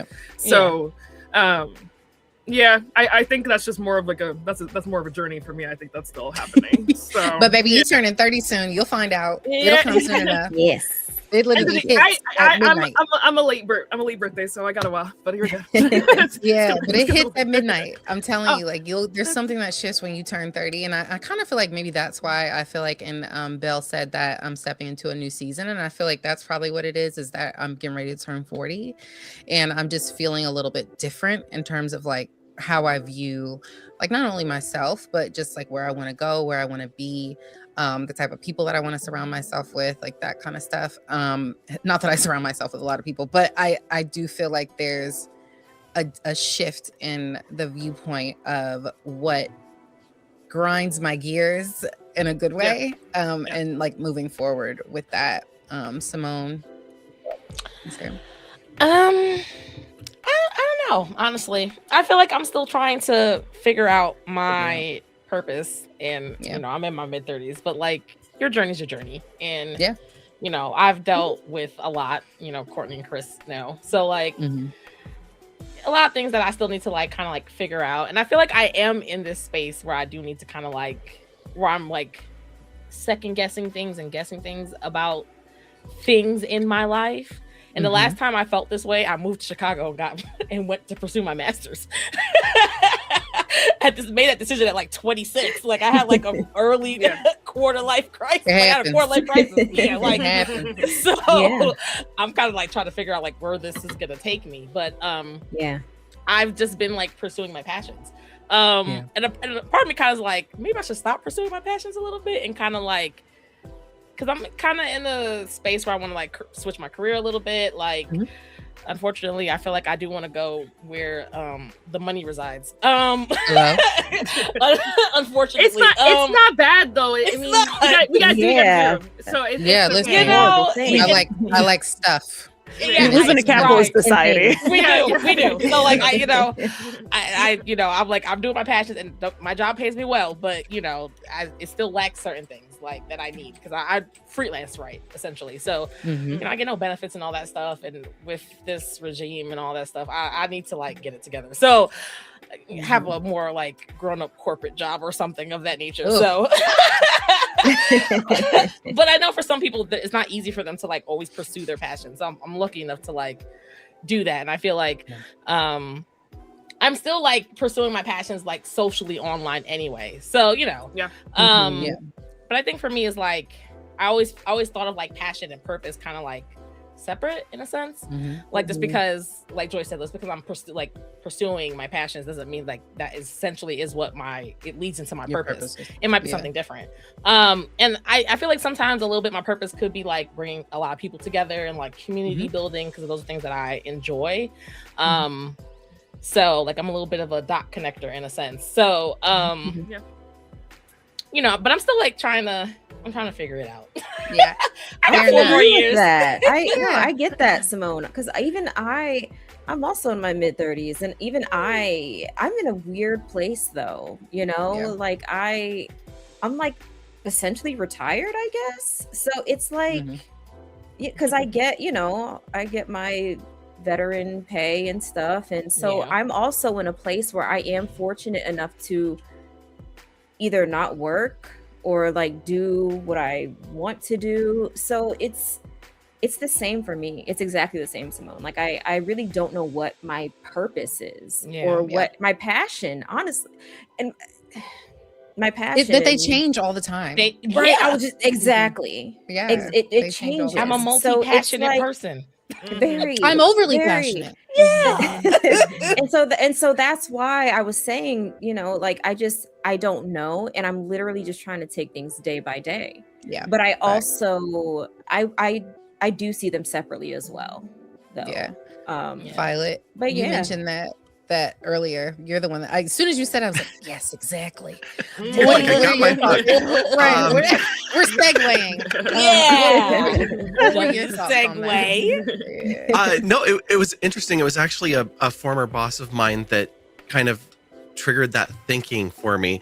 And we were in a one-on-one, and we'd been talking for months, and like maybe 3 or 4 months into streaming. Like I said earlier, I work on the side supporting music gigs. It's a lot. But he was like, you come in here and you tell me about what you're doing on the weekends, or you tell me what you're doing when you go to a festival and you work that, or when you go and you do the streaming stuff. He's like, and you're excited and you light up. And then you tell me about what you've been working on for the last week here at the company. And there's none of that. It's just like, it's just like, here's the task list. Like I couldn't care less.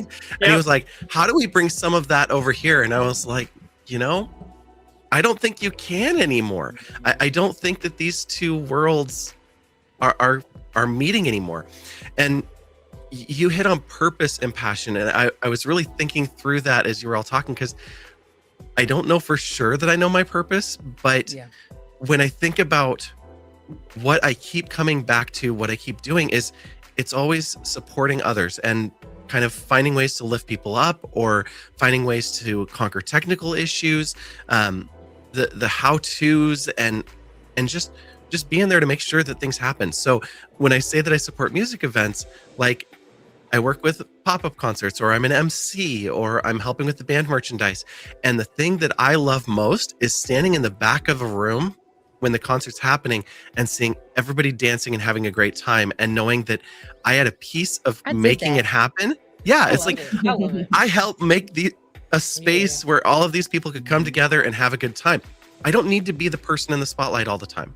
Yeah. And that's where I feel like that purpose, maybe that's where it's coming in, is it's helping make things happen.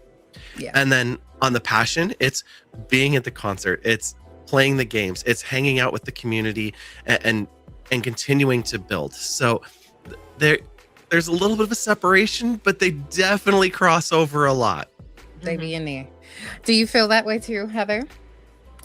Yeah, I feel like purpose is so broad, and it's one of those things that I think a lot of people really like think about in an existential way, you know, like what is our purpose? And it feels like such a big thing that I feel like purpose and passion, although they can intertwine and feed into each other, they are still kind of separate entities.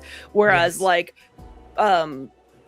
purpose is the big thing, passion is the small driving force behind your everyday thoughts and actions. Yeah. Right. Exactly. Yeah. We're so chat, we are heading into our final segment. We're gonna call this thing home soon enough. Sorry I've held you guys for so long, but we're just, you know, like I said, I love It's a good flow. a good time. It's a good time. I love a good Right. flow. So we've been given a posture check, one, also a hydrate. So if anyone can grab some water for me and have a bit of water. I'm gonna please, because I have to go to the bathroom. But I definitely am. I'm gonna drop this question, and obviously I can still hear y'all, but I must run to the bathroom. So I'm gonna drop this question since we were talking about passion and a purpose. Being a creative woman, I read this quote earlier. Being a creative woman requires you to inspire, educate, and motivate. Do you feel like you are creating space for other women in your respective fields or industry? And how does one contribute to that culture? So even if it's streaming, if it's the tech, if it's like whatever, do you feel like that you are actually creating space? And obviously, like, shout out to the Twitch Women's Guild again, because I feel like they've done all of those things for me. And I can't wait till Chris gets in there and sees what's going on. I know. But I know. So I think I'd like to know how you guys feel on that, and you can kind of jump in and do what you need to do, and how you feel about that. Sure. Can I go? Yeah, go. Yeah. Okay. I was gonna say, I know for me, and Courtney, you go in the bathroom, go ahead, girl. Thank you. I know for me, in my space as a gamer, I know that when I see women, and especially Black women, you know, women of color, when they're gaming or if they're on the front page or something, they're usually playing shooters or something of that sort. I feel like that tends to be like the really big thing. I don't see women playing Souls-likes or really difficult games like that. I'm not saying they don't, obviously, I know they do, but I don't see it like that. Like on the front page or anything, and I wish we could see that more. I wish that would be more of a space for women. I just wish that got more attention, honestly. I feel like people really like the shooters and they love to see women play that. And what's really interesting is the other day I rated Zenny, and she was like, Chris, I really like watching your streams because you're like a breath of fresh air. She was like, you play things that not everyone else is playing. And she was like, and you play it well, and you really like it, and you really care about it. And that really that hit something in me. And it's like, I want to see that too, honestly. Like I want to be that person who can help, I guess, open doors and see more women playing. And I know it's not everybody's cup of tea, and I totally get that, but it would be really nice to see that, because I don't know what it is. I mean, maybe that's just what the people want. It could be, but I would love to see more people on the front page, especially women, playing harder stuff, different RPGs. You know, I tend to see just shooters, women playing shooters on the front page. There's nothing wrong with that, but I would love to be able to help and add to that in some sort of way. That would be huge for me. So maybe when I do join the women's guild or something, we could have like I don't know, because Night Rain is multiplayer. Maybe like we could play Night Rain together or something, which is Elden Ring. Just something like that, you know? I'm down to play, harder. even though I haven't finished Elden Ring. I haven't touched it in like Girl, almost a year. You only beat the first boss, and then you're like, I don't know what to do. I ain't playing it. I started 20 minutes and said no. Oh, Well, no. So here's the thing. So my problem is I just be playing a whole bunch of games all at once. Shout out to you, Chris, because you be doing it like consistently until you finish it. I love it. I love it. Not me. I'll be like, my favorite thing. If I like the game, then I finish it. Yeah. But I'll be all over the place. Even if I did like the game, I'll be well, like, you're a variety streamer. See, I'm not. I'm Right. just a gamer. I Yeah. start the game and I finish it. If I don't like it, So- then we start a new one. But you know, So how would you, and you know, obviously girls, you can jump in and answer that too. So, but how do you feel like you could kind of contribute to that? So outside of the Women's Guild, like how can we, again, reach the culture, right? Like how do we shape that? Like how do we get ourselves into those spaces to where we can open those doors for other women and girls, femmes? I think I know girls. for like playing harder, more difficult games, I think the men need to chill and let women experiment. I think some women are probably afraid, maybe, and not everybody, but again, I think some women could be afraid because of the mansplaining and the backseat gaming and everything to stream a game like that, you know. And I think it scares people and it scares people away. So if more women tried maybe to play something a little more difficult, they probably already are, off. but they don't want exactly. I was going to say they Right. probably already are in their own homes and the comforts of their own homes, and they might even be in like a separate part of the Twitter or the Twitch space. Right. But See, the I know men are they the one are. getting pushed forward. Exactly. So, like I know they yeah. are, but that's what I'm saying. I want to see it on the front page. You know, I see Yeah. lots of shooters, and so I know women. I mean, they're on the front page. We know that. right. But show some. It's show a usually little about variety. It's usually them painting their nipples in a Pokeball. Yeah. Hello. So it's not typically. Hello. Me painting a Pokeball on their nipples. But yeah. Right. Heather, what are your thoughts on that? Because again, you've been streaming for like 8 years. Like, how do you feel? Yeah. I feel like the most important thing that we can do to like uplift other women is to just continue to create community.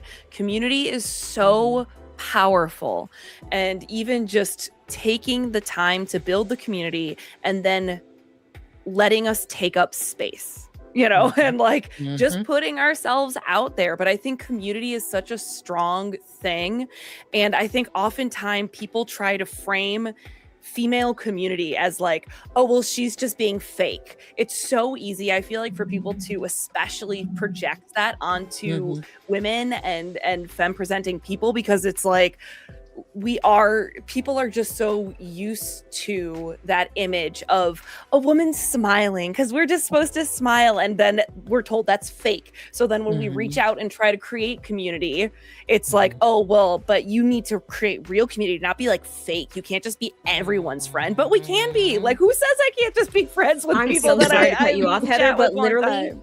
I had someone ask me once during a stream. They were like, "Are you actually that nice?" Or they were like, "Are you like that off stream?" It's crazy. Because when people come in, I'm like, "Hi, how No. are you?" You know, and shut Then up. what? But- Now what? But Like, and no. if I wasn't, right? I was Like, like, what but usually no, gonna do? And I'm like, well, when people come in, I'm welcoming. But yeah, I was like, but I'm myself. Like, that's just, but yeah, I was just, when you Yeah. said that, it really hit a note, because people are like, is this really you? I had someone ask if I had a persona, a streaming persona. Oh yeah. And I was like, no, remember Simone? And I asked you, Yes. Simone was in the chat. I was like, no, no. this is I was Chris. Simone, you like one of those? I was like, I No. don't.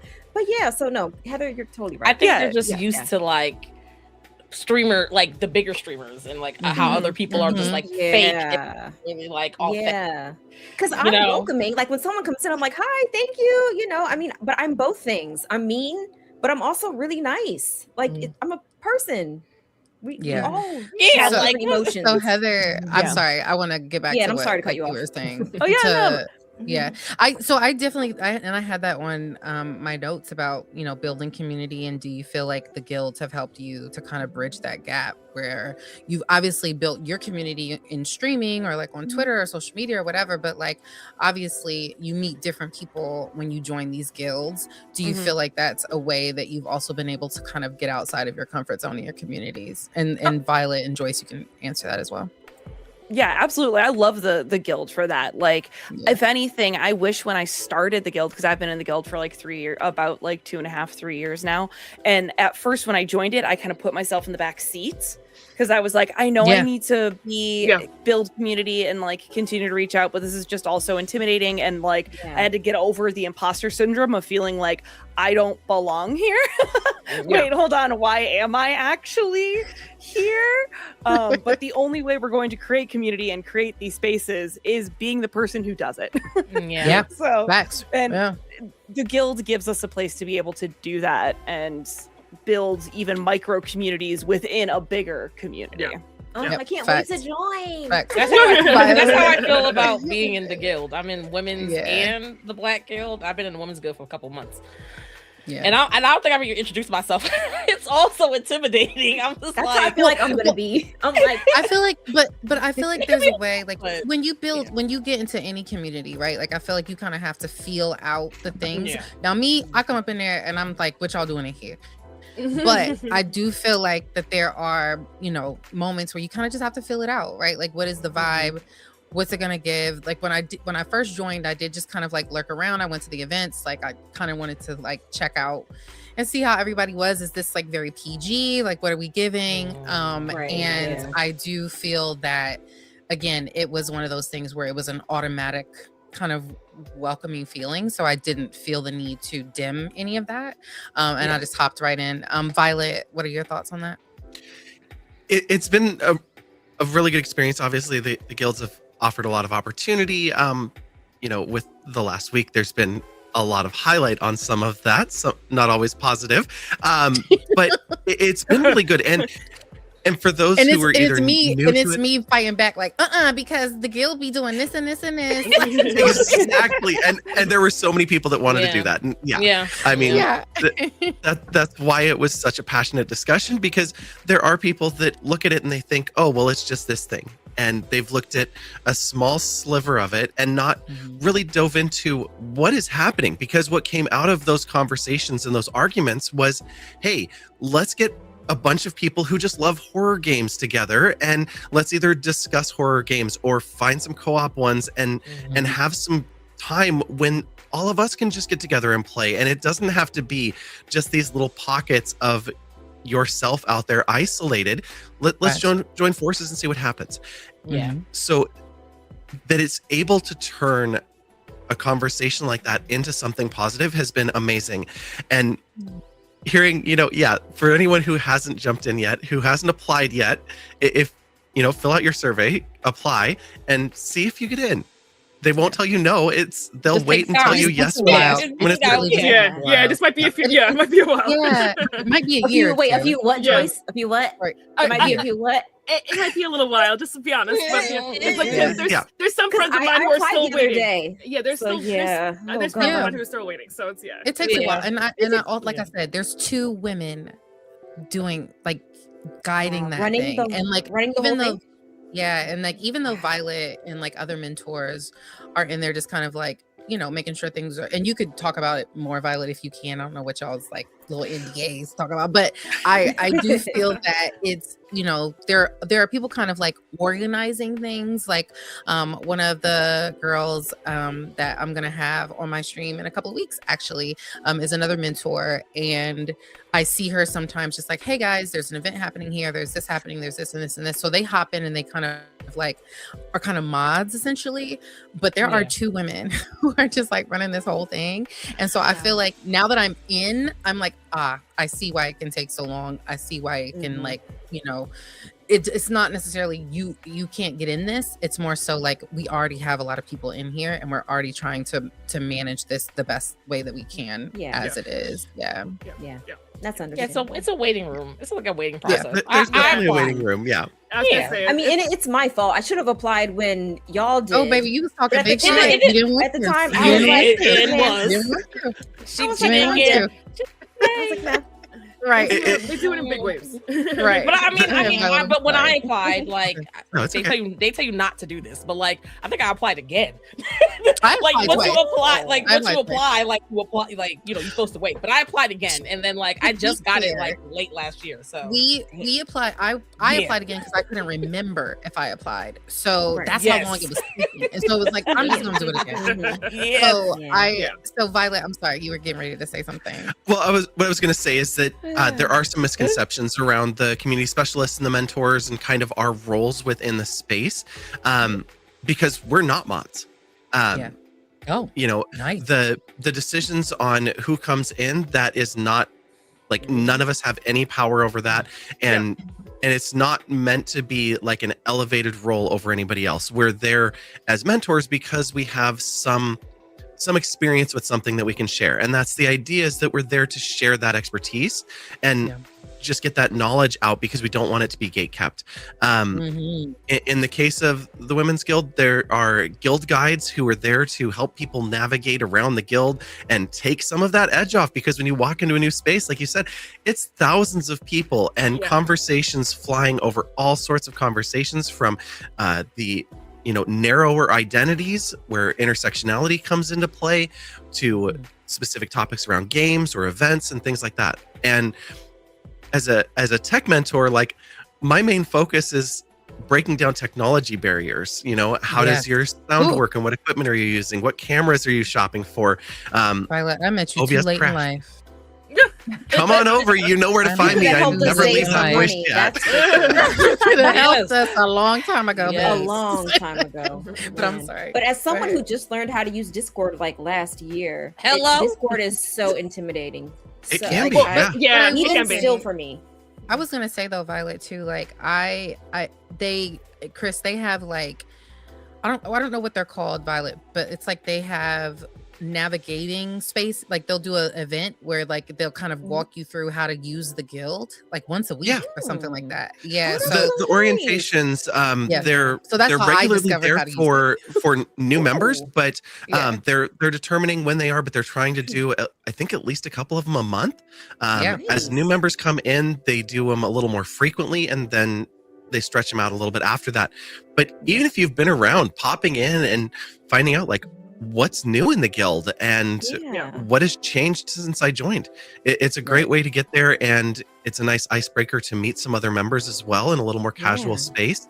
Yeah. I'm gonna just keep shouting out the Guildy Games voice chat that we're just keeping running. Most of the I guilds, literally if will look not in all there of them, and Violet have is one. still in there like 1 a.m. I'm like, babe. I may have like figured out some tricks to keep Discord from booting me. I love it.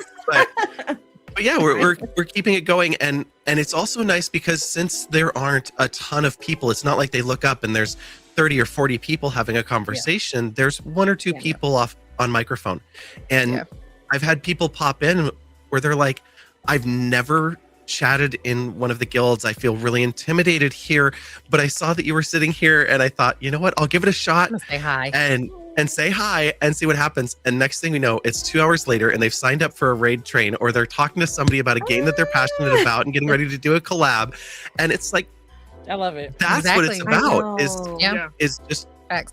like you said, connecting, growing together, finding those wider opportunities where it's not just what can the guild do for me, but Right. what do I need? Yes. We're going to grow on how to make video content, or like I said, conquering those technology challenges that are on your computer. So Yeah. there's a lot of different things that are happening in the guild, and we're all sharing those experiences and are sharing our pains and all of that. So it's, now you've got me like gushing over the guilds. As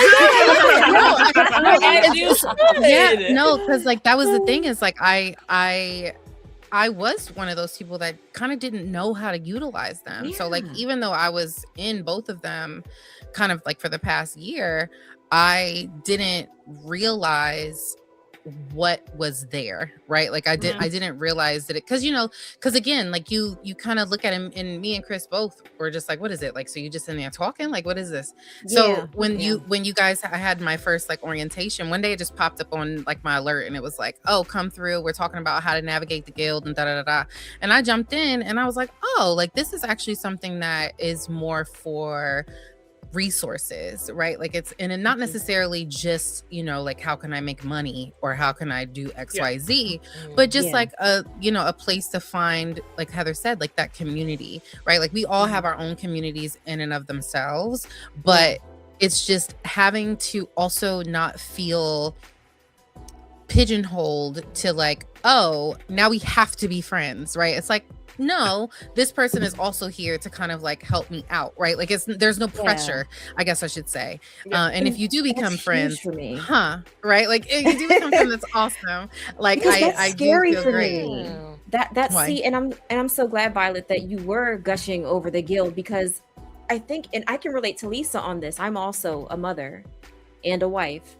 And people don't know that, because just like Lisa said, like I don't talk about it or post about it really, right? And I feel like my priorities and my time are different, especially from like the corner 5. Like none of the other girls have children, and stuff. And so sometimes I feel like I'm in a different space or a different place at times, and I can feel left out often. And so when it comes to building community, I think that's part of why, like, one, I didn't join the guild in the first place. And I also kind of, I don't want to say like I purposely kind of stayed back a bit. It's because I often feel like I can't relate when it comes to certain things. And so it's really nice though to hear you talk about like what the guild really is and what it's about, because when it comes to community, I think I was low-key scared. Like I'm like, what if, like I have to make certain commitments and I can't really commit to it? Or what if, like Courtney said, like that doesn't mean you have to be friends or whatever. Like I want community so badly too, but I'm hesitant. That's the word. I'm not scared. I'm hesitant. Because I think that's don't fair. Know. There's nothing wrong with that. Yeah, like I'm very hesitant. And my community is mostly men, so it would be very nice to. Oh, girl. Oh, yeah. Yeah, get out of there. But I will say though, Chris's community. I will say though, Chris's community is actually like very normal. Yeah, they're not. I was gonna say, there's nothing wrong with that. I don't mind being around them. Yeah, because one, I don't tolerate the weird shit, or like I don't tolerate it. So there's that. But yeah, it would be really nice though to connect with other women who also play what I play. Because the girls in the community, like on Twitter, they're not playing like what I'm playing, and it's fine. I get it, right? I totally get it. But it'd be really nice to find that in the women's guild. Yeah, I think you'll be fine. Okay, so last little bit. Thank you, Violet, honestly, too, for gushing about it, because you have a different type of experience. So thank you so much for dropping those gems. If anybody has any other questions, make sure that you drop that in the link, because we are going into our last and final segment to wrap this thing up. Looking forward, we're talking about what's next. To give you a little statistic, 70% of monetization is women in the $100 billion digital economy and space. I don't know if that includes Fansly or OnlyFans, but if it does, girls, congratulations to you.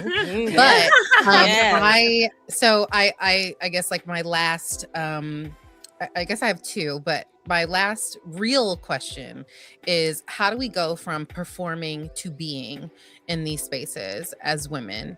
And I say that because we have talked about being ourselves, but at the same time, it is a bit of a performance when we cut the camera on and we have to like be on all the time. How do we go from that space of, I want to do this, I want to be this, and I want to join this guild, and I want to do this thing, but then life happens, right? So how do we go from just kind of like moving in the space to actually being in the space? Heather? Oh boy. I see those wheels turning. The wheels are turning, but I don't know if I have an answer. Maybe you can go in the next lane. We can move on. No, I will say, like, for me, I feel like storytelling will save us, to be quite honest with you. And I feel as though telling your story is a level of being, right? I do believe that all of our stories and lives have been written already, and we're just living them, right? Like we're actually now living out the story. So I personally feel like that is how we'll make the way, and that is how we'll be able to kind of shape not being so on all the time, right? Like, and whether that is, you know, Simone, I'm with you. Like, I am still trying to, like, the other day I streamed and I was dog tired, and I still streamed, right? Because I'm trying to get into a space of being consistent. And it's also like, this is me, right? Like, I'm tired because I'm doing XYZ, and like, you may not know that, but this is, you know, this is my life. And so it's like, how do I make this happen? And I do feel like community and storytelling will be the thing that saves the girls, and that's what I want to see more of from the girls. So anybody can jump in now. I didn't mean to put the pressure on you, Heather, but I saw your eyes and I was like, does she have something for me? But yeah, so I didn't have a gem yet. Still getting there. But yeah, so I didn't want to say anything. No, yeah. So I think yeah, how do we go from, you know, being in that space to getting to the next space? How do we get into that next space? Anybody? Joyce, Chris, Simone? I don't know. That's a good question. I'm trying to think of even what the answer is. Yeah, like well, go ahead. Yeah, go ahead and simmer on that if you want to. I'd also like from our last question was also, what do you want to see from the next generation of women and femme creators? Ooh. We getting deep? Is that too deep? Have we gotten too deep? No, I just think they're good. I think they're just good questions. I just think they're really good questions. Like, yeah, and this is also something that, like, you know, you guys can simmer on. We can talk about it, you know, in a later chat. But I do want to know, outside of the Women's Guild, outside of our own personal communities, like, what can we do for, you know, the upcoming girls and femmes, besides just being out there, right? Like, I think, again, and I feel this way about every industry, storytelling will save us all, right? And especially in a time now where we're being filled with so much propaganda, and like narratives are being flipped. There's a lot of like misinformation out there, a lot of silencing. Like, luckily my brother is also a very big tech nerd. Like, it's ridiculous. So I have VPNs on all of my devices, and sometimes it switches to Canada, and so I'll get like all this stuff on Twitter from like Canada, and they hate us, right? And so I'm saying all of the information like that I would probably not see on my timeline regularly, like about like the war and like different things. So it's very interesting to see this moment where we have so much access, but we're getting so much suppression. And so I think that storytelling, again, will be the thing that takes us to the next level. And I do feel like that would be the thing for the girls as well. So yeah, I would encourage them to be proud of who they are and take up space always. Yeah, always. And that's what I was gonna say. Sorry. Go ahead, Chris. No, go, Chris. Oh no, I was going to say, and not being afraid to be an individual. Like, I think, and because you said for the up and coming generation, right? Yeah. And I would say, like, I don't know, who's the next gen? Yeah, like, who's the next gen? I feel like just not being afraid to be an individual, because I think there's a big hive mindset within certain communities and certain spaces when it comes to creation. So I think not being afraid to really step out of the box and do something different, or just do it your way. Yeah, like I don't. Yeah, I mean, just be an individual. Don't be afraid to do something else or go against something. And I think like, it's so hard too in this now. Like, people dogpile and they do all these things online, and it's scary. But I really do think, if you believe in what you're doing, and you know that what you're doing is what you want, then go for it. I think too, and like, it can be easier said than done. Right, a lot of yeah. times, like we're saying this, but it could be easier Yeah. said than done. But like I was telling Violet earlier, like what's for you is for you, right? Like Yeah. who is for you is for you. And I feel Yeah. like if you continuously like just do what you need to do for and be mindful that like if you want to be in certain spaces, you are gonna have to be mindful with what you do and how you Yeah. present. But it's also like put the shit out there because you don't know who it's gonna touch, right? Like you don't know who is gonna see this and be inspired, or like, you know what, yeah, like I feel like that sometimes too. Like it feels good to be relatable. Joyce, you were getting ready to say something too. No, I was gonna say like stuff like this also. Like I feel like being a part of like where you're meeting a lot of other women, right? Like you're having conversations and you're being exposed to stuff. Because like just hearing Chris talk about Souls-like games, like I only heard that stuff from my boyfriend. I'm not gonna lie to you. Like I've never seen other like you know what I mean? Like stuff like that's something like I feel like being exposed to stuff like that and having conversations like this is always good too. So even with the guild, like I'm definitely more of a lurker in the women's guild in comparison to the black guild. I'm more involved. I'm opposite. I'm a mentor in the black guild, so I'm a little bit more involved there. But like I feel like even in the events I've been a part of, like the raid trades and all the stuff that I've been a part of in the women's guild, like has exposed me to a lot of different stuff that everyone's doing. So like I feel like having those, like still having events like that, still having things that you're bringing a lot of people from different backgrounds, different experiences is making it better. Also, like having people again take up space and seeing everything, you're exposed to a lot of different stuff too. So. Facts. Simone, you were gonna say something? Well, I was gonna say like take up space and be proud and just keep fostering connections with other women and start the thing and start do the thing. Like, start and like I'm always very much like going back to like you talking about like people think women should be like competitive. I'm very much a person who's like we can all eat. So like if I see things on Twitter, like I'll act like the girls like that I can think of off the top of my head. Belle said that in the chat. That might mention be your like, friends in rooms that aren't in that you aren't in or that they aren't in, and you never know what plugging them could mean or do. Yeah, like this may not be a fit for me, but I know 5 women that could do this. Like that, this is for them. Or they might like, or like, hey, you're looking to collaborate and so. You ever thought about this? You just never know. Like Babe. I'm very much like remember when we met that man from Twitch at DreamCon? And so this is when we had first started. We went to DreamCon and first started. So I was out of here. Like I was high, I was drunk. And this man came up to me and started talking and like, oh, I'm a Twitch and we do this and we do that. And I'm like, oh my God. And then I brought all of my girlfriends over here and they were like, oh, can we get like a little like spotlight? Like, can you talk to us about something? And I was like, sure. I don't know what I said.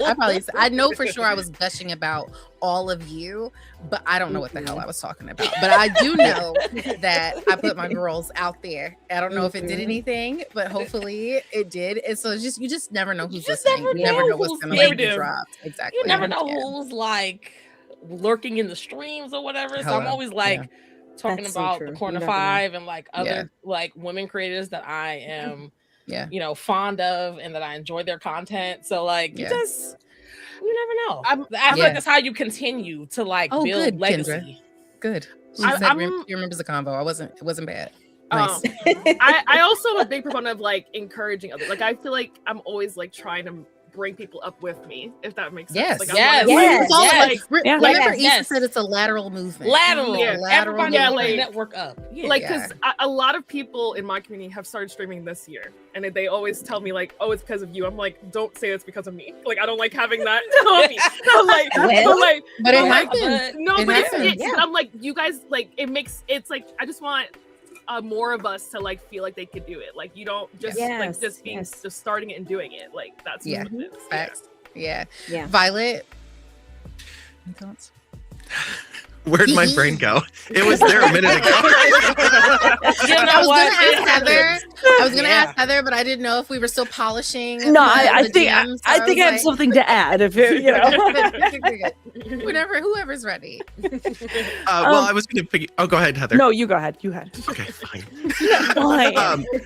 Courtney, what you were saying about doing a stream the other day and like you weren't feeling it, but you did it anyway, and you were talking about the stories and it was, I really liked the way that you laid that out, that you were talking about maybe the story's already been written and we're just living it out. And I don't know how much I feel like the thread of fate, how much we're stuck on it and how much we can veer away from it and stuff like that. But part of that narrative is showing up when we're not 100%, and that we're not always smiling and happy and everything's perfect. There's good days, there's bad days, that we're all whole people. And being able to show that is going to help a lot with, just like you said, getting from performing to being in the space that we exist here in all of ourselves, all of those different facets of what we're doing. And then the other side of that, just what we're really hoping for with like the next generation of creators and the next generation in general. I'm not a parent myself, but I help raise a bunch of kids, and I love those kids so much. But when I was growing up, there was the gossip, the bullying, like that was a constant.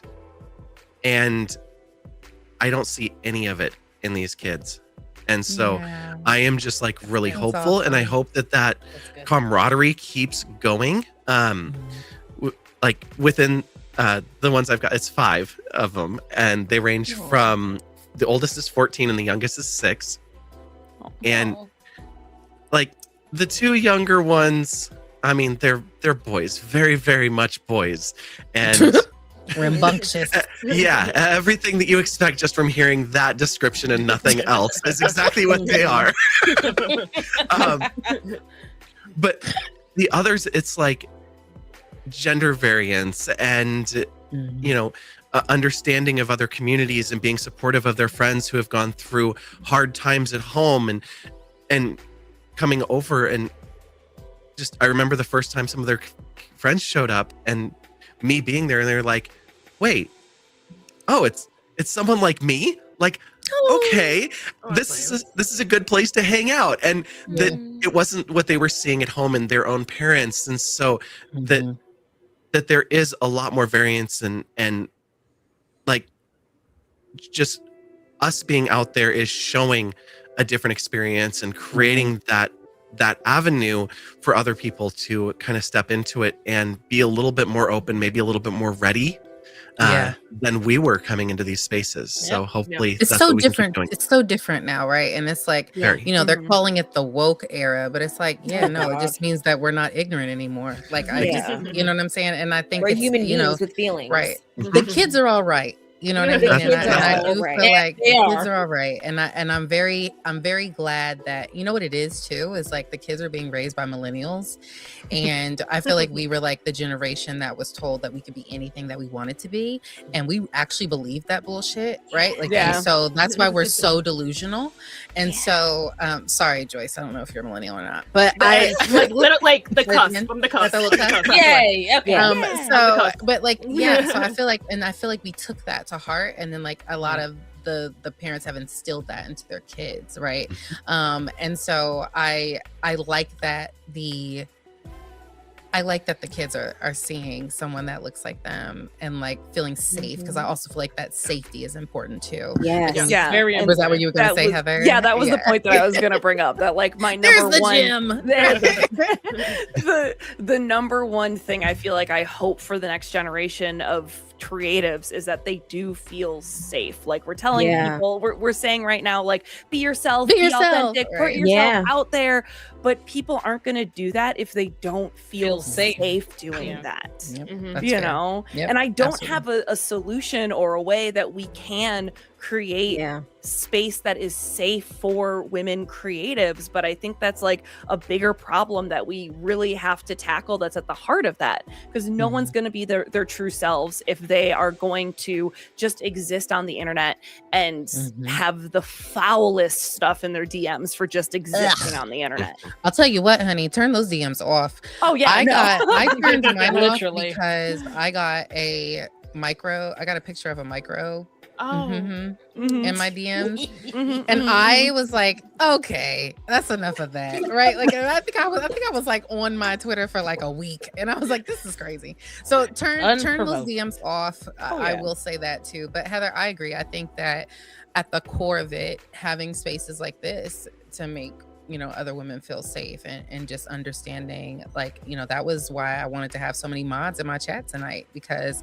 I'm opening up my chat to non-followers, right? And I always keep my chat on follow. I'm very strict. So I always keep my chat on followers only.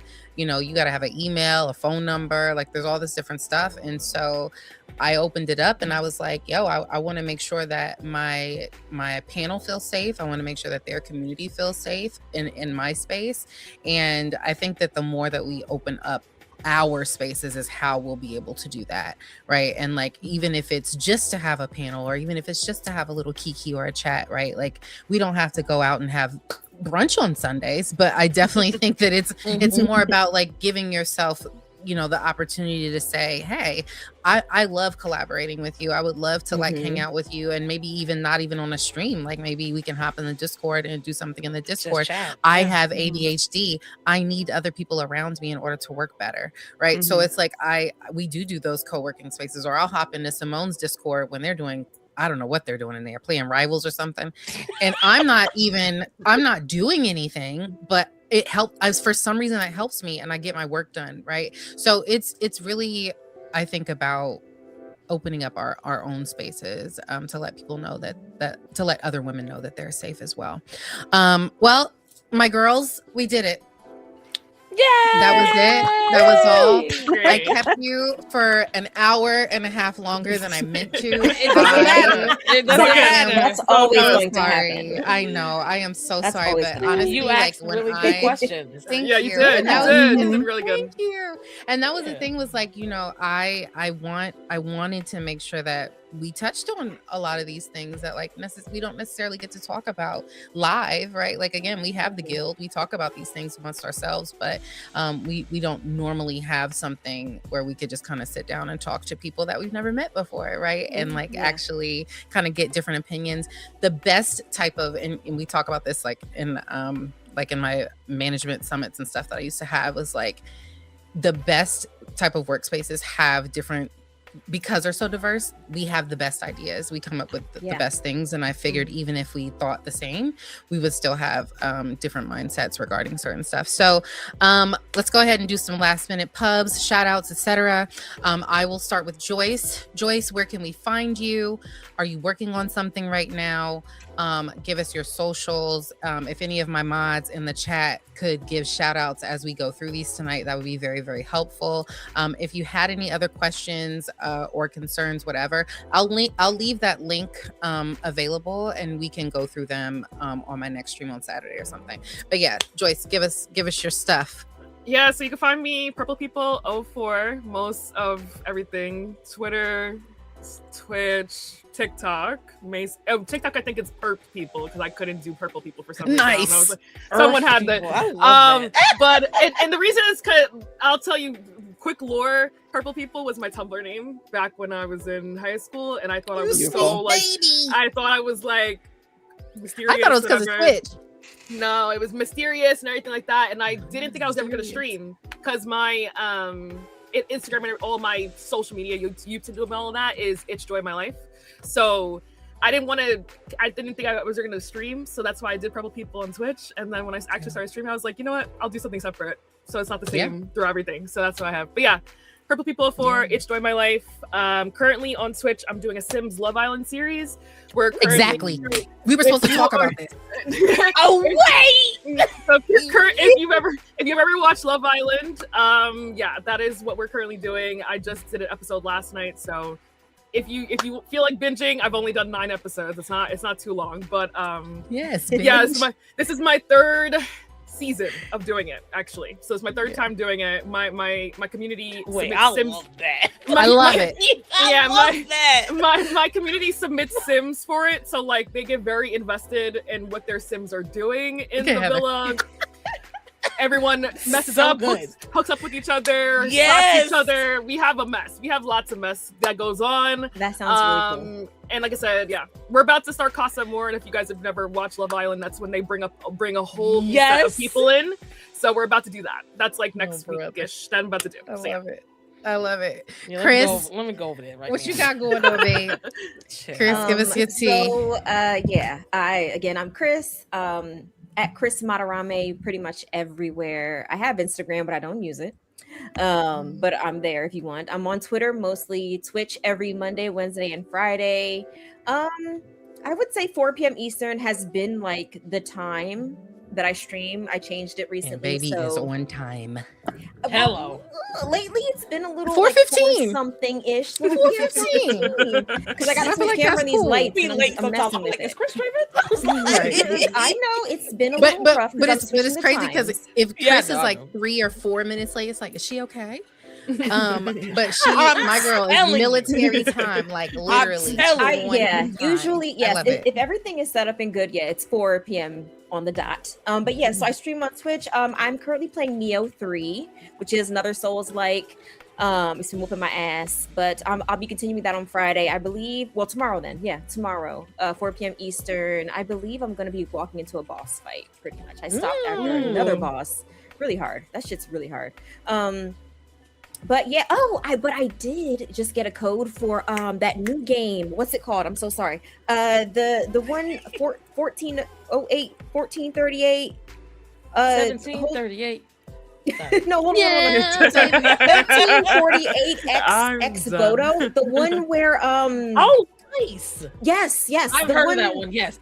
You know what I'm talking about. If you play like RPGs and stuff, it looks amazing. It's called. Can you type it in the? I could type it in the chat. I don't know why I'm being Yeah, weird like type that that. in there. I don't know. But no, so I think I do want to start that one soon. I did apply for that 1348. as well. Yes. Yeah, That's awesome. 1348. This game looks amazing. Courtney, you should also take a look at it. I think we've all seen like the previews and stuff, and we were all like, "Oh shit, it looks amazing." Anyway, so I did get a okay. code for Like that, so Joan that'll of probably Arc. be next. Okay. Yeah, All right. it looks so cool. But yeah, And then so that's where you can find me. Heather, where are you? How can we find you? Also, thank you so much for being in the chat tonight. I appreciate you. A You, vet, a Twitch vet. you I can know, it's so cool. yeah. I I love love it. it. Well, thanks. Did you cut your hair also? Yes, yeah, I just recently cut my hair. Yeah, I saw that. Sorry. Go ahead. So where can we find you? What do you got going on? Anything new? You can find me at Heather Roos across all platforms. That was something it took me too long to do. I used to be like H Roos some places, Heather Roos some places, Oh my Heather God, Dot. Ooh. I You have to changed get it all. right. I'm Heather Yeah. Roos everywhere now, okay? I got Yeah. smart on that one.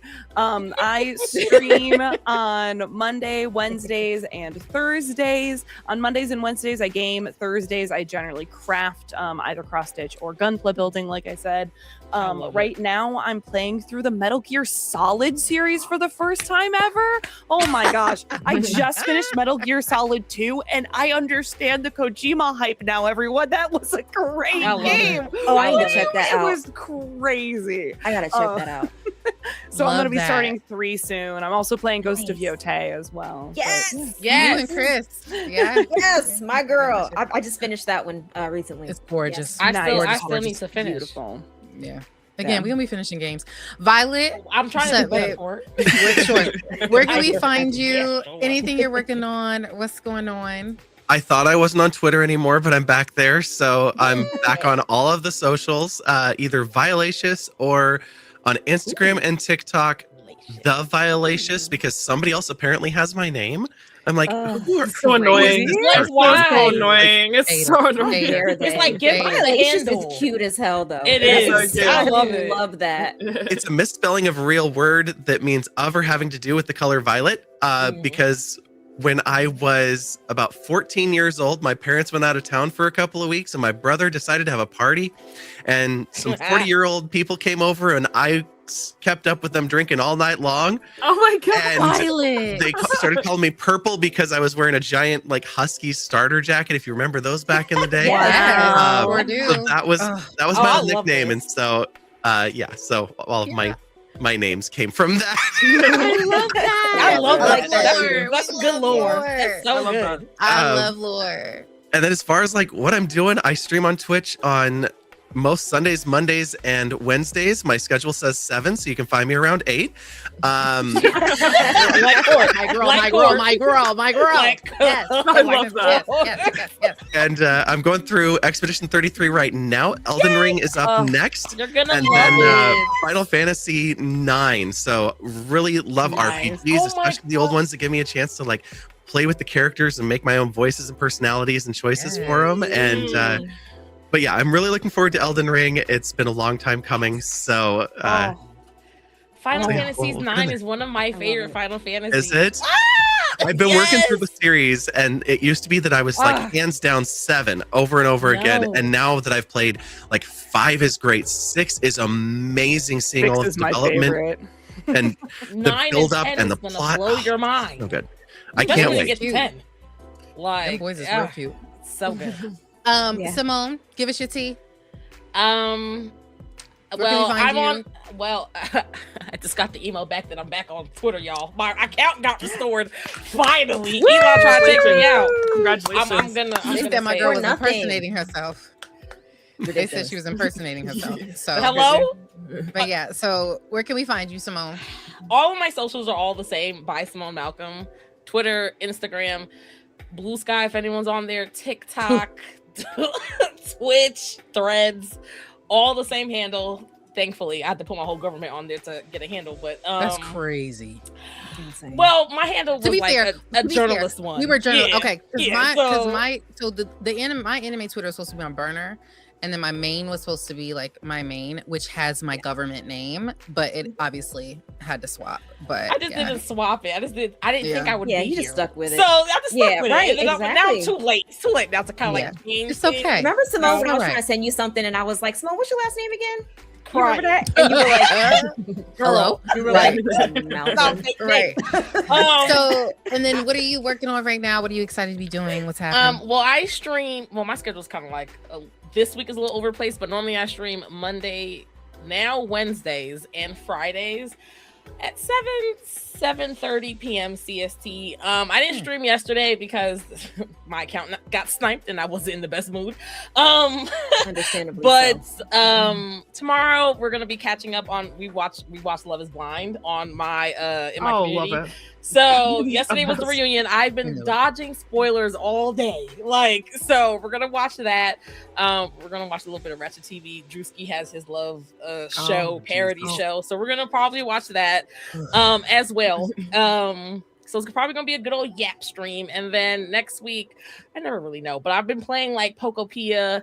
I play Rivals as well. And then I do need to finish Expedition 33. I just been grinding off stream, but I do need to finish that. And then I think the next series I'm gonna play is The Walking Dead because I do enjoy decision-based games a lot. I love that. I still haven't finished it though. I play occasionally. So yeah. But I do need to like go back and finish my other games. So that does mean like Ghost of Yote because there's a DLC that is coming out. That is out actually. And I want to play with my friends, Chris. Got you. Whoever else is like playing Yote as well. So yeah. There's that. I'm gonna get back to Elden Ring eventually. You know, there's a lot of games coming out. I know I do. I have to get back to Elden Ring. I have to beat the game now. So Yeah. And you can. You'll be fine. yeah. You'll be fine. You're muted, I think. Yeah, you're muted. You have no mic? Oh, have she no has no mic. What? StreamYard was like, all right. She's back. Okay, Oh, there she is. No, no, you're can't not. hear you. You're still not hearing me. Your hardware muted now. Oh no. Yeah. Okay, am I back? There you Yeah. I Yeah. love the technical term. Hardware muted. I know. Ooh, no, I love that, Violet. Noted. Hardware Yes. muted. No, it literally said you're unplugged. Where, bitch? Like, all right. So, I'm gonna have the girls all say goodnight to everyone, and then I'm gonna drop them down. I'll do my little ending soon. I'll do my plug, and then we'll be out of here. Girls, again, thank you so much for joining me this evening. This was a Thanks for wonderful. having us. Yeah, it was real fun. It was Great. real fun. Yes, So thank fun. you so much. Thank you and for having again, us, Court.